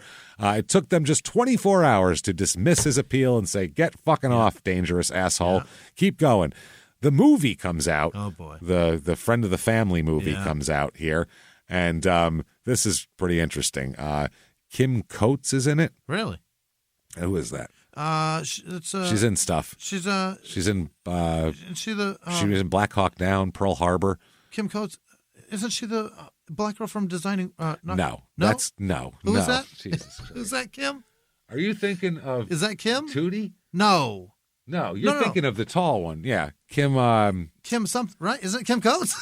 No, I don't think it's Kim Coates. I'll Google later. Yeah, Google later because I'm thinking no, because you were. I pictured somebody. She's else. in Black Hawk Down. She's in Black Hawk Down, Pearl Harbor. Those sound pretty white, so that's why I'm saying probably not. I don't know how many black women were in those movies, but she was born in Saskatoon. Oh, and said she can't wait to be in this movie. Uh-huh. They said that she said that that's my selling point is because it was Canadian. She's from Saskatoon, right. And she said that where's the quote? Oh, here it is. She said a friend of the family is based on the book, and she said it's very much Canada. And they went on to say people watching television movies are always more interested in true stories. The one person, the actress said it's like patriotic. That's what it is. Said she's had roles in this and that, and said, I'm very patriotic. It's a chance to reconnect, even if it's about a serial killer. Patriotic? I want to do a Canadian murderer story because I'm patriotic. That's the weirdest thing. That's the only quote I was looking for in that old article. Woodsy rape and murder. What's more patriotic? Oh, Canada. More like, oh, Canada. We'll rape you in the woods. Tie you to a tree and hope the police bust on through. I have heard nothing of hockey in this story. Nothing. Not a puck has been dropped. Nothing. Not a penalty minute has been doled out. Unreal. January 2008, David is convicted again of attacking an inmate and threatened to kill him while in prison. Is that right? Physically attacked, threatened to kill an inmate. You're a little guy. Take it easy. I don't give a fuck. He's not taking any shit. Threatened to kill him with a hardened newspaper turd. By the way. Filed down poop. Filed down poop. That's what I use. Filed down my poop. Poop sickle. That's right. It's a fucking poop shank.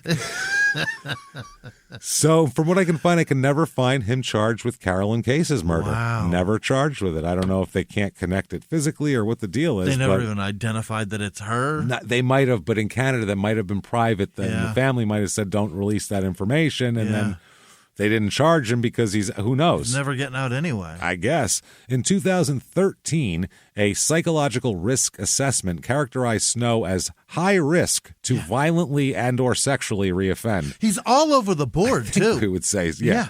In a most recent assessment, though, a couple of years later, they placed him in the low to low end of the moderate range.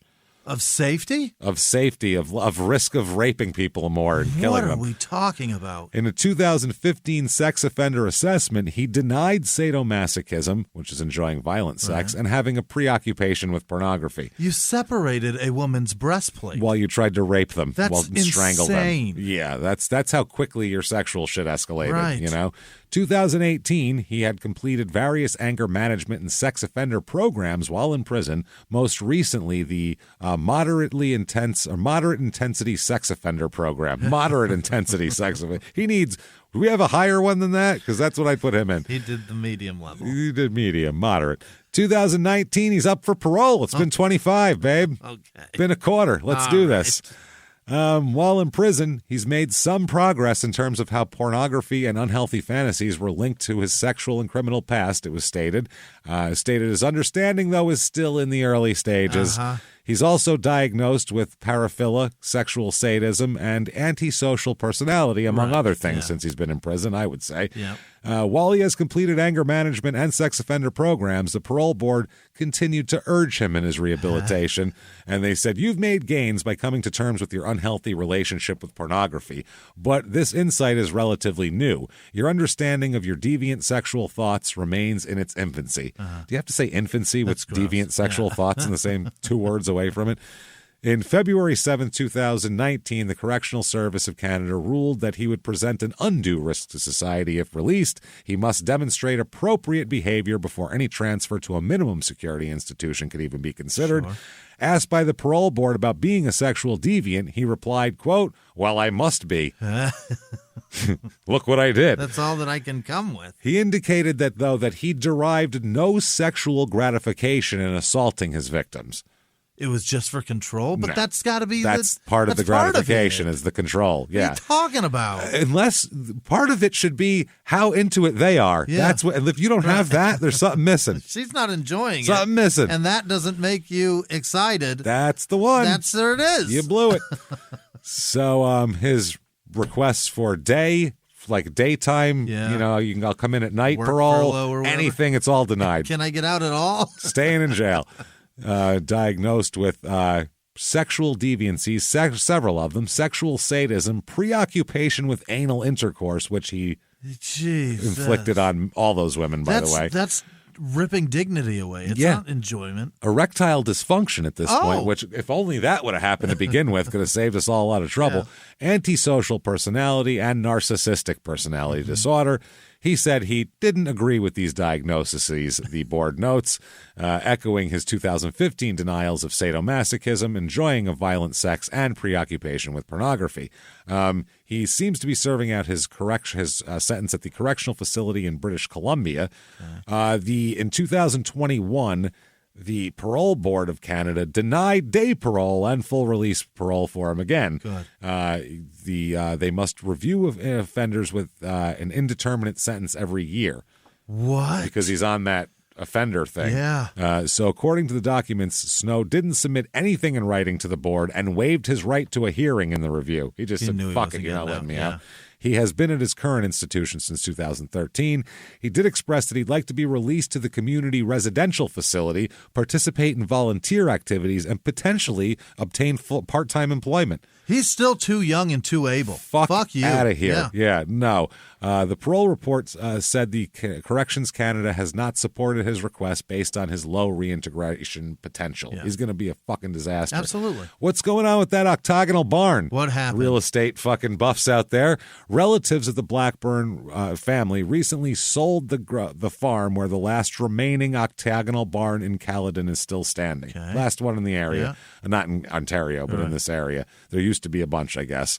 Now, also, there is a huge uproar in the 90s about Canada's skittishness to give details of anything sexual. They don't like to do it, which is, I can see both sides of that argument. I don't really have a dog in that fight. But the public wants them to release it. Oh, absolutely. There's all these letters to the newspaper talking about all this shit. He said, it says, I don't believe our readers are ready for sickening details, is what the editor said. Sure. And this person writing a letter to the newspaper said, that made me think about the role of newspapers and about how readers interact with the daily paper. If the newspaper's mandate is to reflect society as society wants to see itself, to report carefully and inoffensively, then I agree with leaving out the details of violent crimes. But if the Sun wants to challenge readers, educate them, and even to provoke readers into some kind of action, then it should tell us what really happens to victims of sexual assault. Yeah. By reporting only what readers are, quote, ready for, the paper allows us to drift into complacency. Only when we read something that we are not ready for do we get off the couch and respond, by writing a letter to the editor and becoming active in stopping sexual assault, or, and this is the price you pay, by canceling our subscriptions. He said, I'm not advocating chasing ambulances or badgering victims so that the Sun can educate a readership inured to clinical terms like sexual assault. But if a woman or a man is willing to tell us what sexual assault means to the human body and spirit, I think the Sun is obligated to give that person a voice. Yeah. That's fair. Yeah. And in Canada, you don't get the names of the victims unless they release them. So you'll notice a couple of them we had and a couple of them we didn't have. Right. It's for a reason, because a couple of them weren't in the newspapers and probably could have hunted them down, but I'm not going to people don't want to release, they don't want to release. And that's basically what that guy's saying. Don't badger people into putting out information, but if it's all there, fucking say it. The one guy, or the few that I told you about are because they were public. Yeah. That's the only reason they were in the newspaper. It's the only reason I put them in there. Otherwise, wouldn't have done that. Yeah, otherwise, if you want the elderly couple, we don't know who we are. The one of the kidnapped women, we don't know her name. There's a couple of them we don't know her name. But there's letters after letter after letter saying essentially the same thing. You need to do that. You need to add the fucking details. You're not letting people know how bad it is. Yeah, and you're not doing your job. Your job is to report. If that's the words and information that's there, put the fucking information in the article. Absolutely. Now, one of these women, who was one of the unnamed women at the time, but she releases her name publicly here later on, was Sandra Gosson, and she was a 22-year-old at the time, and she wrote a letter in response to all the articles published on people arguing that there should be more stuff. She said, this is a plea from a human being with feelings to the reporters, editors, and as many other employees at the Vancouver Sun who I feel need to stop and remember that you're dealing with issues that can adversely affect many lives. I'm the woman these articles refer to, who was held by David Snow for 9 days. I thought her name was, maybe that was later on, that was under an alias. Oh. I'm not sure. I could be wrong about that name then. I'm not positive then if that's what it is. I thought. I'm not sure. Either she released it later or because this was in 93, so maybe she went under an alias at this point and released it later. I'm not sure. But either way, if it's a name that I shouldn't be out there, I apologize? Or this person is claiming some wild shit. Yeah.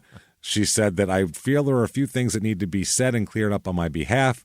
Number one is that for when I read to you earlier, saying there should be more, doesn't make it clear, in my opinion, that this is not me coming forward to inform the public of the horrors I experience, and that this is actually an interpretation of my victim impact statement. I believe the public should understand that it was not my decision that your newspaper should have a copy of the statement. Victim impact. The only reason the Vancouver Sun has a copy of this is that it was admitted in evidence in court. That's just how that works. The only eyes I had intended to see this information were those of a judge. Beyond that, I had to hope the media would realize there are as many sensitive situations involved in my case, and that the contents of the statement are not necessary for the public consumption. Evidently not. She goes on, this is one that there's two sides to this, and it's, even if everyone has the same goal, you can have a different opinion on how to accomplish it. So we're not going to argue about what's the right thing to do, because that's well above our pay grade and our intelligence level, to be quite perfectly fucking honest with you. So now let's go to that book, Friend of the Family, The True Story of David Snow, that she wrote in 98. It seems to be out of print at this point, and it's like $40 everywhere because they don't have a lot of them. So here is a small review, quote, written in a dull style, further flattened by cliches. A friend of the family examines Shaw's, meaning Allison Shaw's, no good husband alongside the daily life of a psychopathic serial killer. Which individual Shaw finds more culpable in her own loss of identity is difficult to infer. She blames her ex-husband just as much, apparently, as a terrible the murderer. human being. Media and police officials also take predictable flack. Writing the book is therapy, she says, and that might be a suitable reason to document some of this material, but the paradoxical, quote, true story in the book's title invites suspicion. Shaw has read, she says, a book about psychopaths, one about women's intuition, plenty of true crime, and some Anne Rule. A better book might have resulted if Shaw had immersed herself in the kind of journalism that savors the ironies and errors of I was there accounts. So that, everybody, is Caledon, and that is David Alexander Snow and this terrible victim list, and holy shit. And boy, do they hate her book. Holy shit, does everyone hate her book. And they said the movie was like not even as true as the book. It was like based loosely on sort of a thing. So a bitter divorcee who also was involved. Who also knew a murderer. My shitty divorce and that murderer I knew is what it could be called. So if you like that story, Canada and everywhere else, give us a nice review. Give us 5 stars on whatever app you listen on, because it helps us so much, drive us up the charts. Please do that. Head over also, follow us on social media at Small Town Murder on Instagram, at Murder Small on Twitter, at Small Town Pod on Facebook.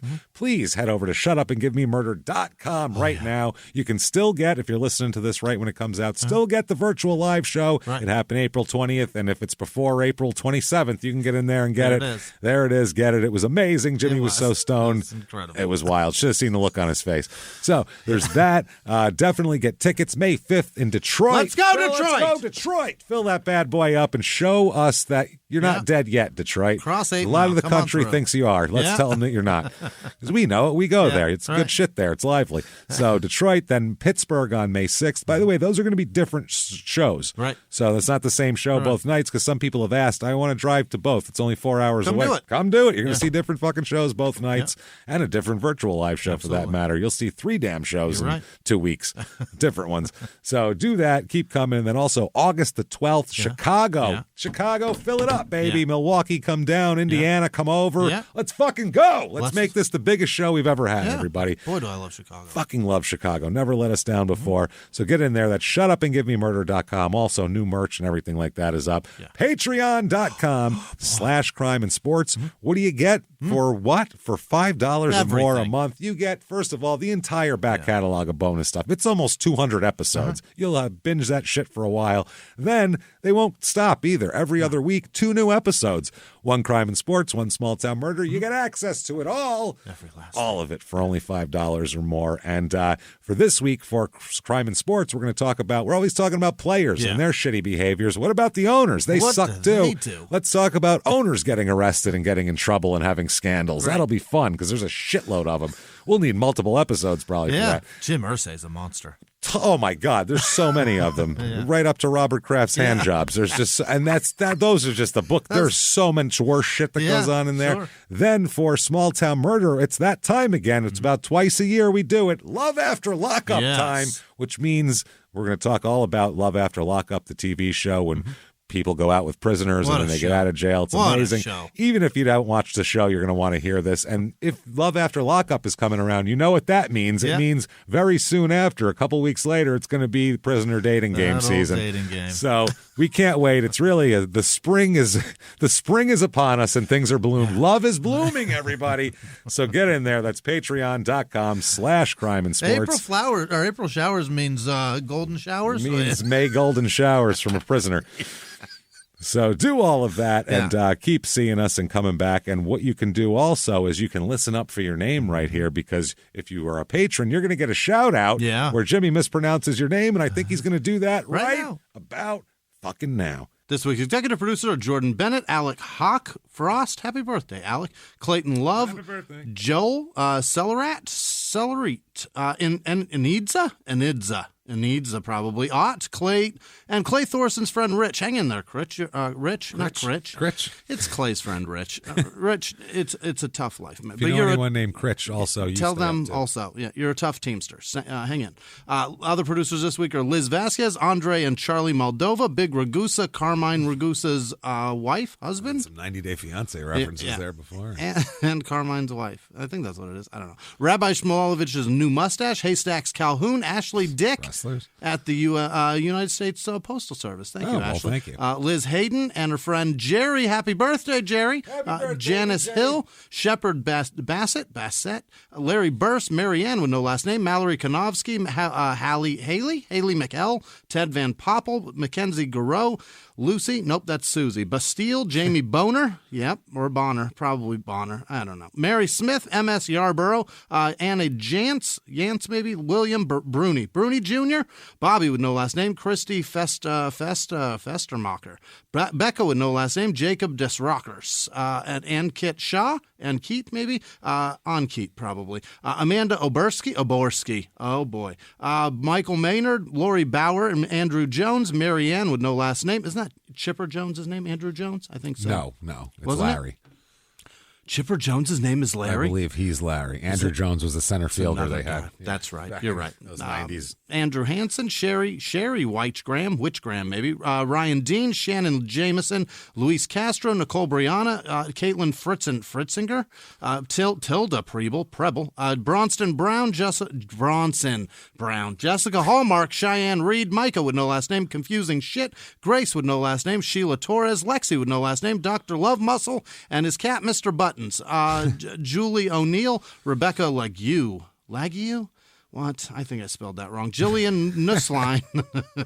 Sorry, Rebecca. Sorry. Rebecca L. We tried. Julian Nussline. Nicole Veach maybe. Lauren Gorman. Barbara with no last name. Ann Gears. Rachel Roberts. Muff Punter. Gross. Nicole Jennings. Carrie Fletcher.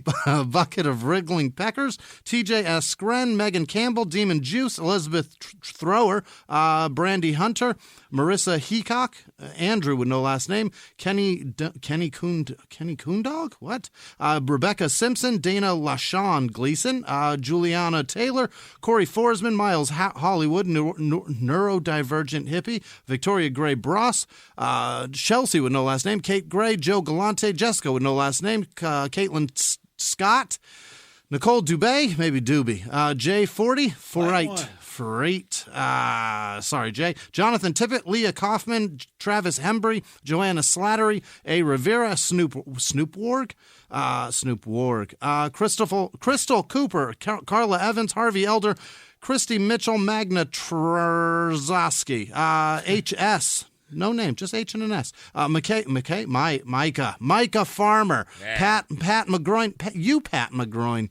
I know what you're doing. Amy Hilliker, Alicia Rose, Jared Redding, Cindy with no last name, Robert Bensept, Patrick Lofney, Jillian Newingham, MMM, 2 M's, Jasmine Sullivan, Michael with no last name, Aiden LeBlanc, Abby M, Tammy Harper, Bryce Schmidtke, John Shea, Callie Ho, Callie Howe, Ashley Smaltz, Ashley Frazier, Leo Rios, Eric Falk, Chuck with no last name, Allison Hogue, Sarah Sue McLean, Lauren Jones, James Pilson, Keith Wilson, Josh Goodenough, Megan Hupp, David Bailey, Grandmaster Gerald, Bridget Naughton maybe, Sean with no last name, Kevin Williams, probably not that one, Van Lambert, Rebecca with no last name, Chupa Maveriga, how dare you, Faith Sadowski, Sarah Curran, Dusty Kendall, Jennifer Dexter, Anthony Kaczynski, Shannon Latanich, Emily Scott, Sasha Elmore, Gabriel Lopez, Cora Gavitt, Josh Bentley, Joanna Carr, that's a real name, Joanna S.F., Miranda G., Amy Armstrong, Tyler Scott, Brittany Scott, Steve Maladin, Matt Krause, Megan Williams, Elias, the dude, Mark Villanueva, Margaret Schaefer, Molly Pine, Alex Hatfield Evans, Alejandra Herrera, Rebecca Kiker, and all of our patrons. Thank you so much.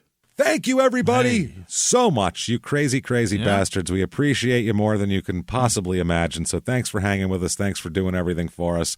Thanks for everything. Yeah. Keep hanging with us. You want to follow us on social media individually. Real easy to do that. Shutupandgivememurder.com. Grab that thing, pull it down the menu. Links everywhere. Follow us. Hang out with us. Keep coming back week after week. And until next week, everybody, it's been our pleasure. Bye.